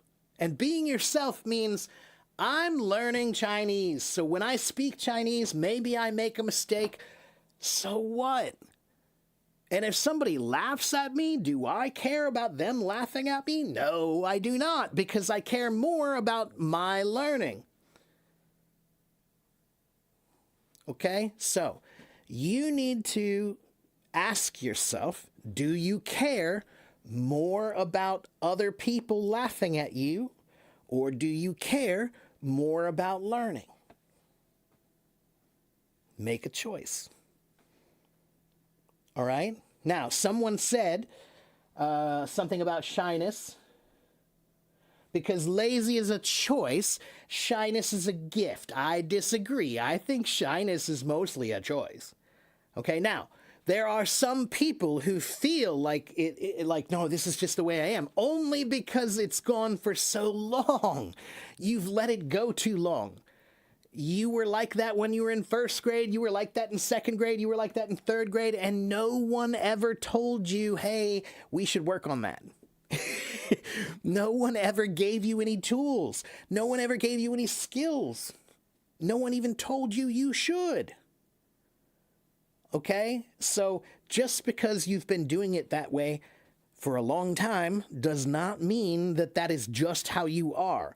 That's just how you learned to be.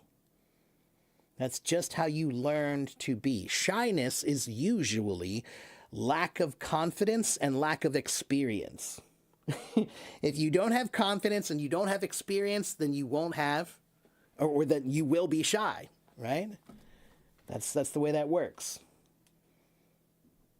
Okay, but also when you make a mistake, maybe they will laugh at you or maybe they will correct you. And if they correct you, then that means you're learning.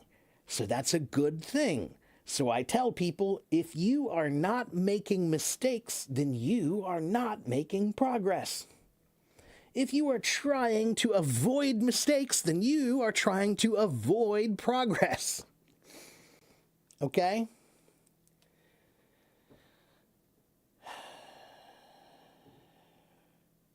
You don't think you're as handsome as me. Man, I'm not.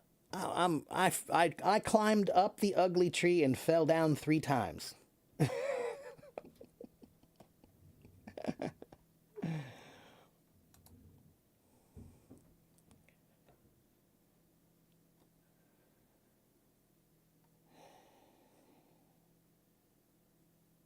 You feel like they might be laughing behind your back. Okay, so you don't even know if they are really laughing at you. You just are imagining it in your head. What does that mean, Bilal? Bilal, that means you're making enemies that might not even be real, man. You're making enemies that might be all in your head. Maybe they're not talking about you at all. I'll be honest with you. That is something that you learn as you get older in life. You do find out that a lot of the time you think that someone is thinking about you. They're not. This is something you learn when you get a little bit older. You spend all this time thinking like, this person thinks I'm like this person is thinking about me, or this person is talking about me. And I would say about 80% of the time, it's all in your head and none of that is real. You're just imagining it. You're imagining it's real. You create your own environment. You create your own world with whatever you believe.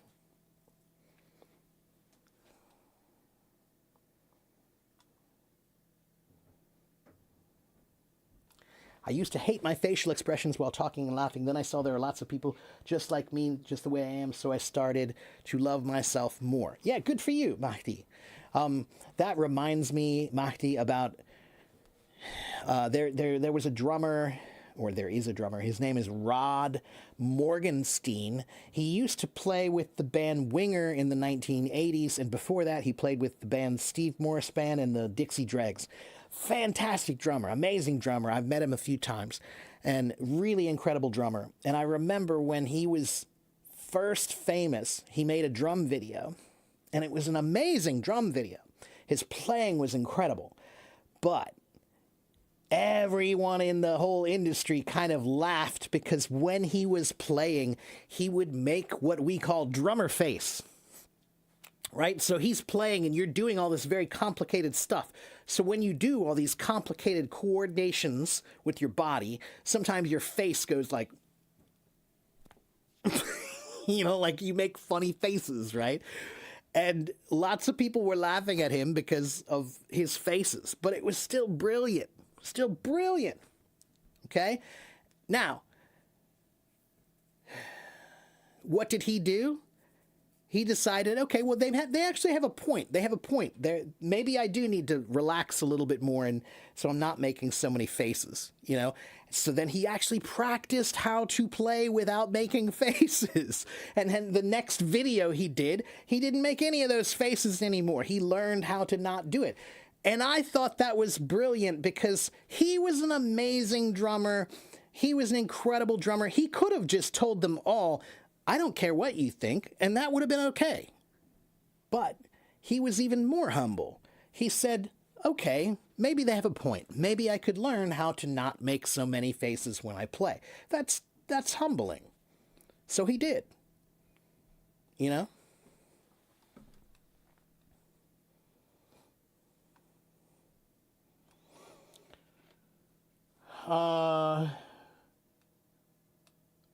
Is there a meaning for the name Homelanderous? What? I don't know what that is, man.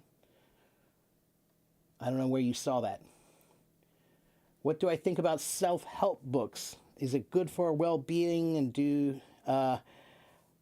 Sure, man, they can be. Any wisdom that helps you get through the day or the week or the year or your life, fine. You know, there are lots of books that maybe they have something that will make you feel better about something you're going through or something you feel about the world. Or maybe they will help you to become a better you, to develop yourself. Self-development is the most important kind of learning. Every kind of learning that you do should be for self-development. To make yourself a better you. That's the point of learning.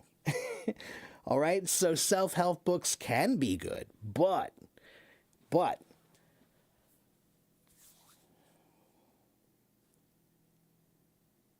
how do I say this?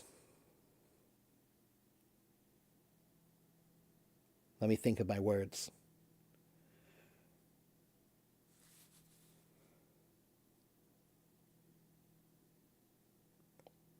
Every guru has a skeleton in the closet. So what that means is, you know, get a self-help book and read it. And if those words help you, if those ideas help you, great. But just remember that it's the words and the ideas that are important, not the person behind them. Not the person behind them. Because every person is flawed. Okay? So every word that has ever been said that it was a brilliant thing, whoever said it, if they're human, then they've made mistakes. They've done some things they regret. They've done some things that they could have done better.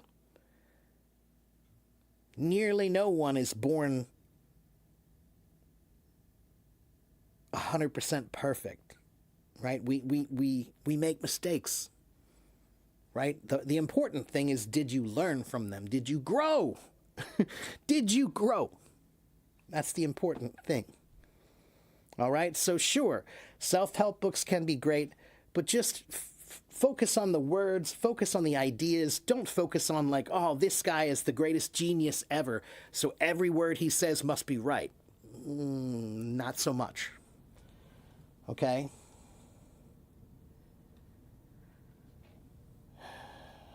Yes, I know, Jaja. I'm aware.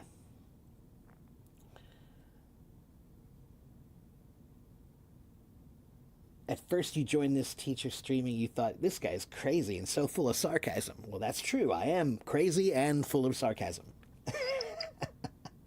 I am both of those things.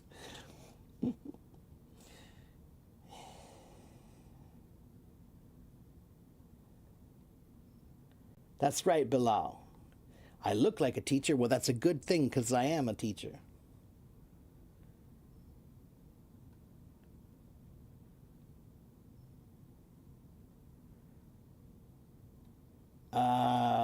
Again, I've never seen The Boys, Waleed, so I don't know. Never seen it, don't know. A homelander just means someone from the homeland. Wherever your country is your homeland. So a homelander is another person from your country. That's all that means. Okay? But I've never seen the series The Boys, so I have no idea.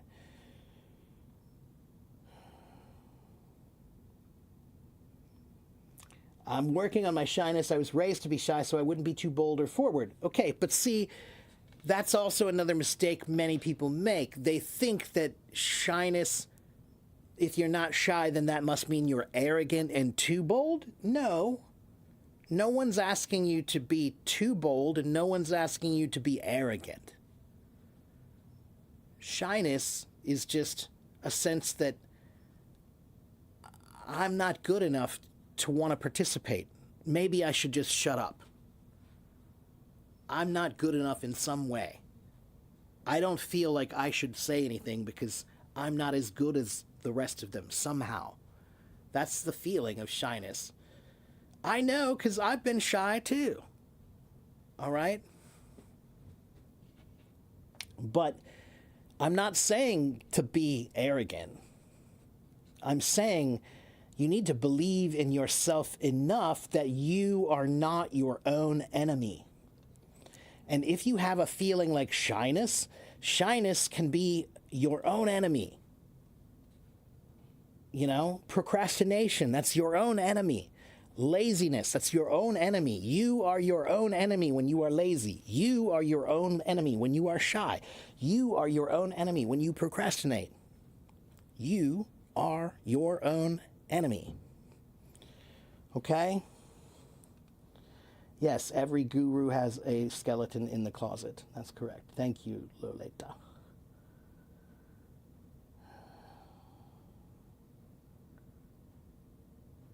I see, Waleed. Okay, good. Does Homelander equal Patriot? It might in that series. I don't know.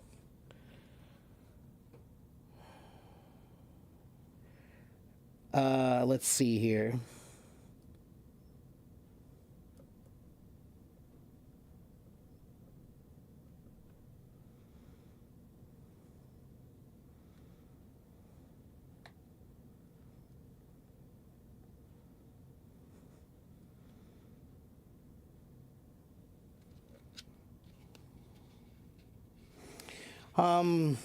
What do I think of David Goggins? I don't have an opinion about him because I don't know who he is, man.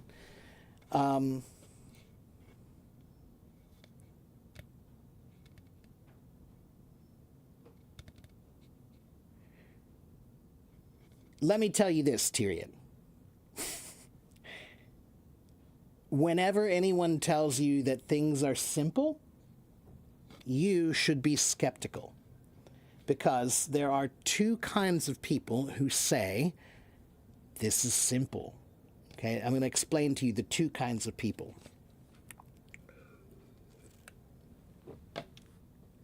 So one kind of person is trying to trick you.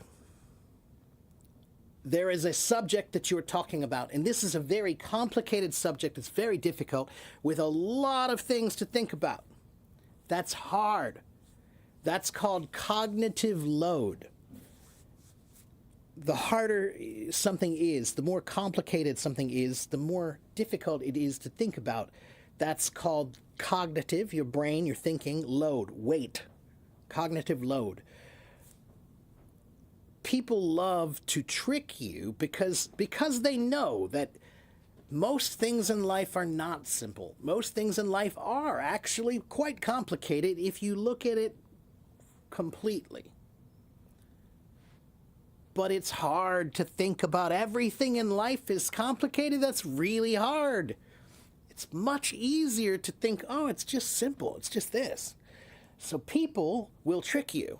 They will say, oh, you see this complicated thing over here, this really complicated thing? No, you're thinking about it all wrong. It's not so complicated. It's just simple, just like this. And you will say, oh, he must be right. And the reason you say he must be right is because there's no cognitive load. It's easy to believe what he says. It doesn't require you to think about all that stuff. But there is all that stuff. Now, that's one kind of person. They're using this as a manipulation trick to trick you, to make you think that something that's complicated is simple, but it's not. It's complicated. There is another kind of person who uses this same trick. Teachers. teachers do this all the time. We manipulate you. We trick you because you come here and you say, I can't do it. It's too hard. This is too complicated. I don't understand. And then I'll say, oh, but really, it's not that complicated. It's just like this. And I say something that sounds really simple, and you go, oh, wow, that is really simple. He's right.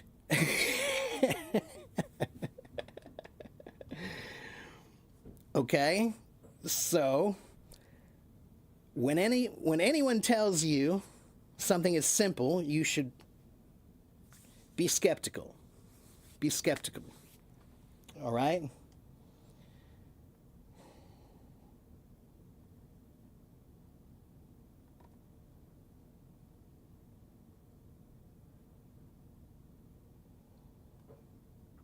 So influencers, when I see influencers, if they make things overly simple, I'm always skeptical. And a lot of these people like Goggins and some of these other influencers, that's why they're so popular, is because they make complicated things seem simple, but they're not necessarily right. Okay? Now, Tyrion, I don't know anything about this guy. What I'll tell you is, look, if he said something that works for you, great, then use it. But just remember, don't focus on the man, focus on the words. Okay? Great words have no country. Okay, I'm not shy, but if my pronunciation is bad, the people don't understand me, and that's stressful for me. Okay, yeah, that happens, Elizabeth. I remember when I started speaking Chinese, nobody understood me. It was very frustrating. You know, for like a couple of years, I couldn't say anything well because the pronunciation is so different and difficult. But I got through it. You just have to keep going. Okay? All right.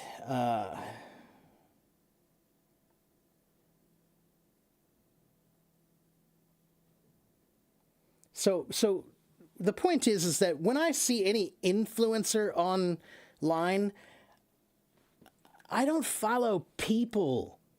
I never follow people. No, I follow ideas. If the idea is good, if the idea is right, if the idea will withstand scrutiny, means to look at it carefully and really see, is this right or not? I follow ideas. I don't follow people. Okay?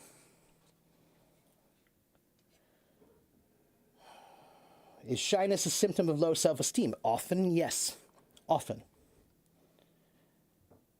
Australian accent's the best one. It's a pretty good one, yeah.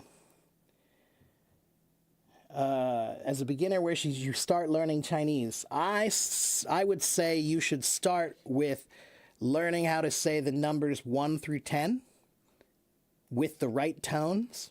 That's first. Then you can start learning basic vocabulary. Okay? Focus on vocabulary. No, don't focus on anything with grammar. Don't worry about grammar. Chinese grammar is actually easy. So, if you can learn the tones and if you can learn some vocabulary, then you can start saying things. That's the beauty of Chinese, is actually, if you can learn the pronunciation, speaking, the grammar is pretty easy. So if you know words, you just put them together and now you're saying something, basically. Okay?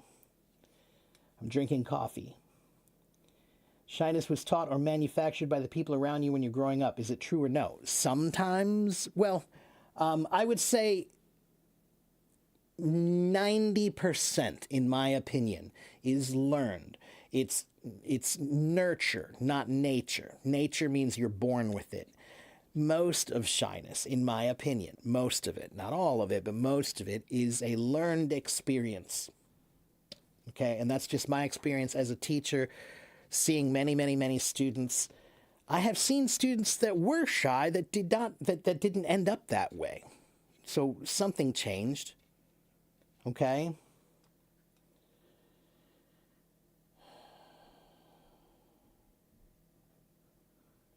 Thank you, Wurtle. So it's like a cult. I'm not sure what we're talking about anymore. What does guru mean? Guru is a term that means a wise man, a master. Okay? You desire to be the bad guy. No, Waleed, I know why. Because again, Waleed, again, I know enough about you that I know that you need to ask yourself why you want to be cool. You need to ask yourself, why is it so important to me that people think I'm cool? The bad guy's the cool guy, right? He's cool. He's bad, but he's cool, right? But most of what people think when they see movies and they say he's cool, that's not what cool means. You're driving in the wrong direction, man. You're driving, but you're going in the wrong direction. Okay? Cool is not that way. Cool is over there. Okay? You're going this way. It's actually over there. All right?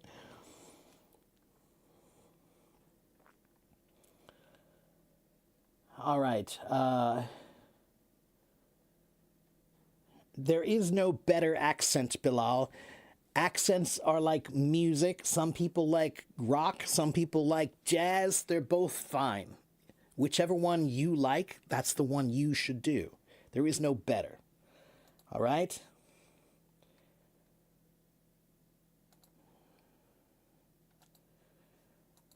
Well, thank you, Samuel. I try, man, but again, remember, I'm just a guy. I'm just a drummer. All right? And I tell you that because I want you to understand that anything that I know is out there for you to know. I'm not special. All right? You can learn anything that I learned. You just didn't. All right? And I still have a lot to learn. But I'm glad you feel that way, Samuel. I'm doing my best. I'm doing my best.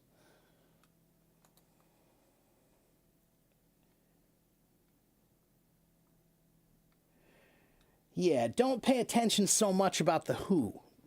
Pay attention more about the what. Because sometimes the who is a little hollow, you know? Look, like Gandhi, right? Gandhi said a lot of great things, but he did do some things that were not so great in his personal life. All right? You can find that about everyone. Anybody who was great. George Washington was great, but George Washington was also not good about a lot of things. The teeth in his mouth came from his slave. That's not good. That's not cool. That's not good at all.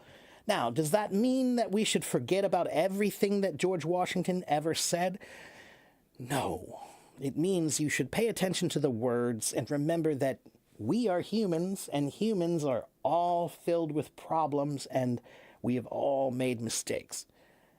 Some of us do try to learn from them and grow and become better people. We try. That's hopefully what we are all trying to do. But,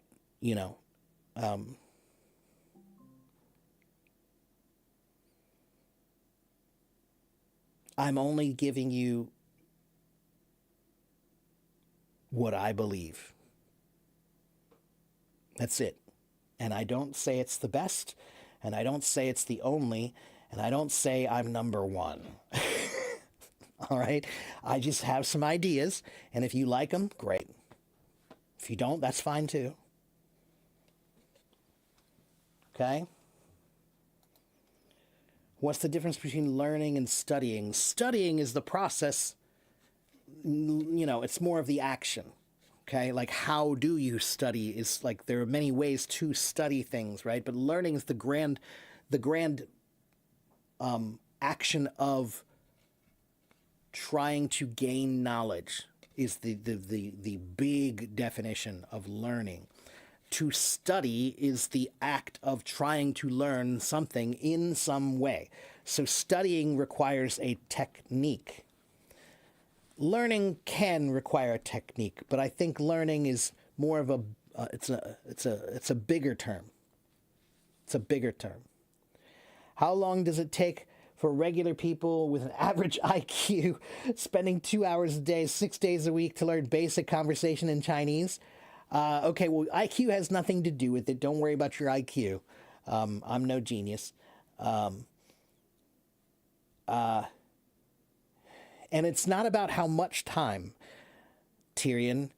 Again, this is a big thing that a lot of people make the mistake of, is when you're studying, quality is always 100 times more important than quantity. Quality is more important than quantity. So 1 hour of really good studying is better than 4 hours of lazy studying. Okay? And to learn basic conversational Chinese, I think you could probably do it in like a year. You could probably get like a basic level of I can go to the grocery store within about a year if you studied every day. Just for conversation, not for writing, not for reading, none of that. You know, if you just did it, you could do it within a year, you know. It's really just pronunciation and vocabulary. If you have about 2,000 words in Chinese, you can say quite a bit. And it doesn't take that long to learn 2,000 words. Really. Okay? Do I have a channel? I do. Yeah. This is my YouTube channel. So everything we're doing here today, if you like what I said today, this is going to be on YouTube when we're finished. So you can go watch it again.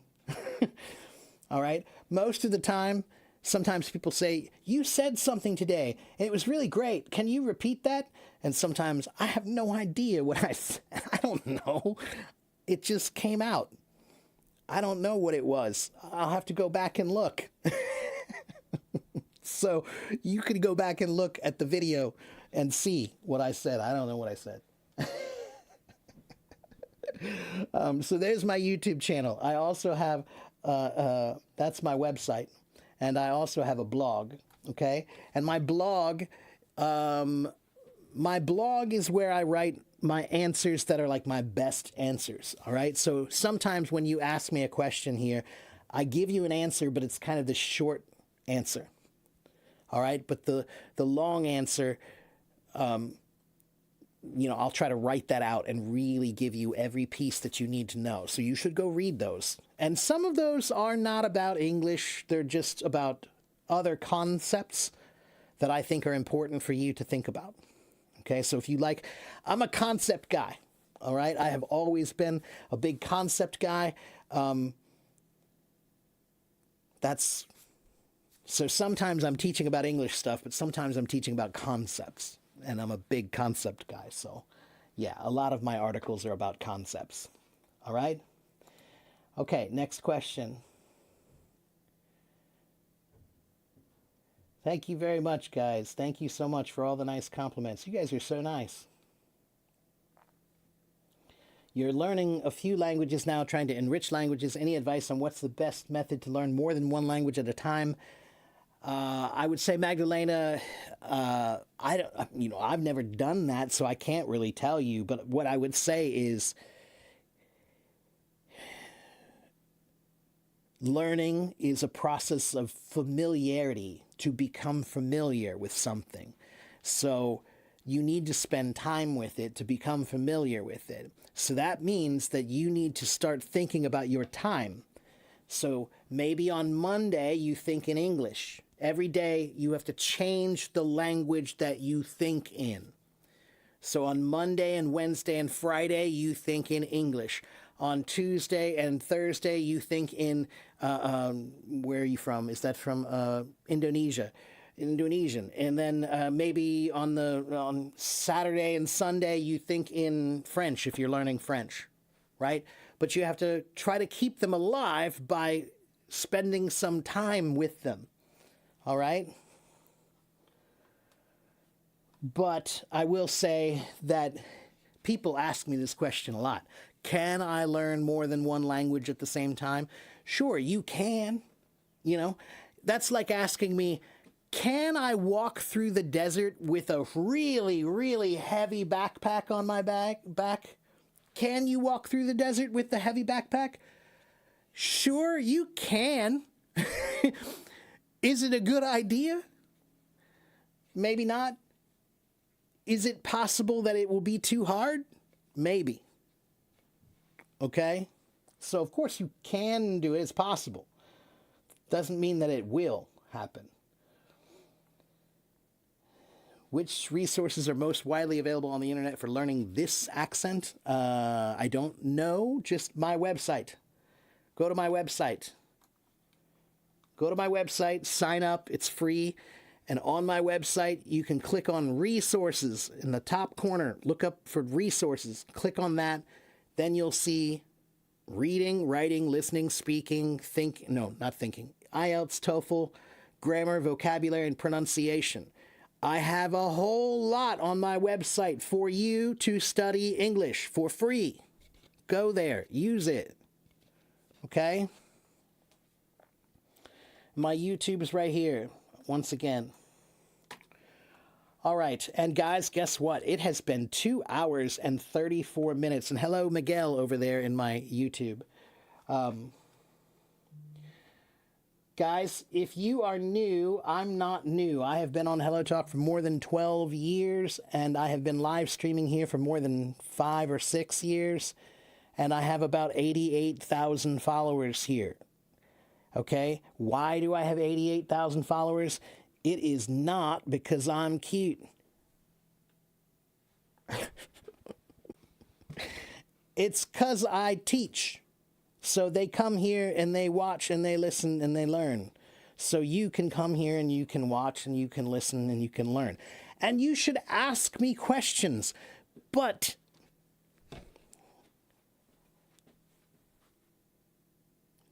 your question tells me how serious you are. Okay? When you ask a question, it tells the teacher how serious you are. If you ask me, how can I be good at English? You are not a serious learner. That's not a serious question. Do you understand why? That's a lazy question. That's the biggest question that you could possibly ask. That's the laziest question you could possibly ask. Okay? So good students ask good questions. They ask a question about something that they have trouble with. If you say, I don't understand present perfect tense, can you explain it to me? Now I know that you're serious. Now I know that you have a problem and you tried, but you couldn't do it. Now I can help you. How can I be good at English? Can't help you with that. I can't help you with that. Okay? I'm too hard on myself. Maybe. I'm just being funny. Okay, so, guys, I have been here for 2 hours and 37 minutes. I'm going to go. It's time for me to go have some lunch. Okay, what's the best way to improve your English? Come watch me. I'm talking about being humble, and now I'm saying that.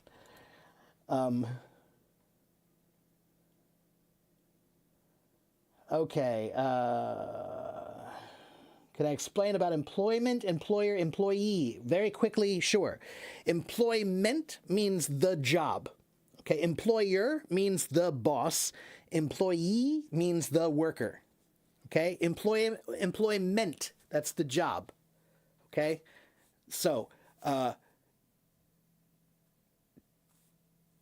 if someone says, do you have employment? Are you employed? That means, do you have a job? Okay? If you have a job, then you are the employee. If you are the boss, now you are the employer. Okay? what to do to make your self-esteem high.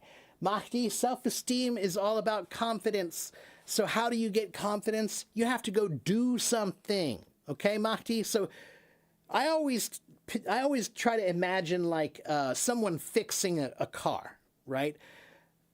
You open the engine and you're looking in there and you're trying to figure out what's wrong, and you look online and you look at a video and you figure it out and you get in there and then you fix it, right? And when you fix it, you're like, I did it. I fixed it. Yeah. All right. Now you have this feeling of energy. That's called confidence. Now you can take that energy and go say, oh, I think I can do this. See, I did this. That means I can do things. So now I'm going to take this can energy and I'm going to go over here and use this can energy to do something else. And if you do that a lot, then you get confidence. Confidence comes with experience. Experience comes with time, but only if you do something. If you don't do anything and time goes by, then you have no experience. You're just old. That happens. Lots of people, they get older, but they don't get any more experience. Okay.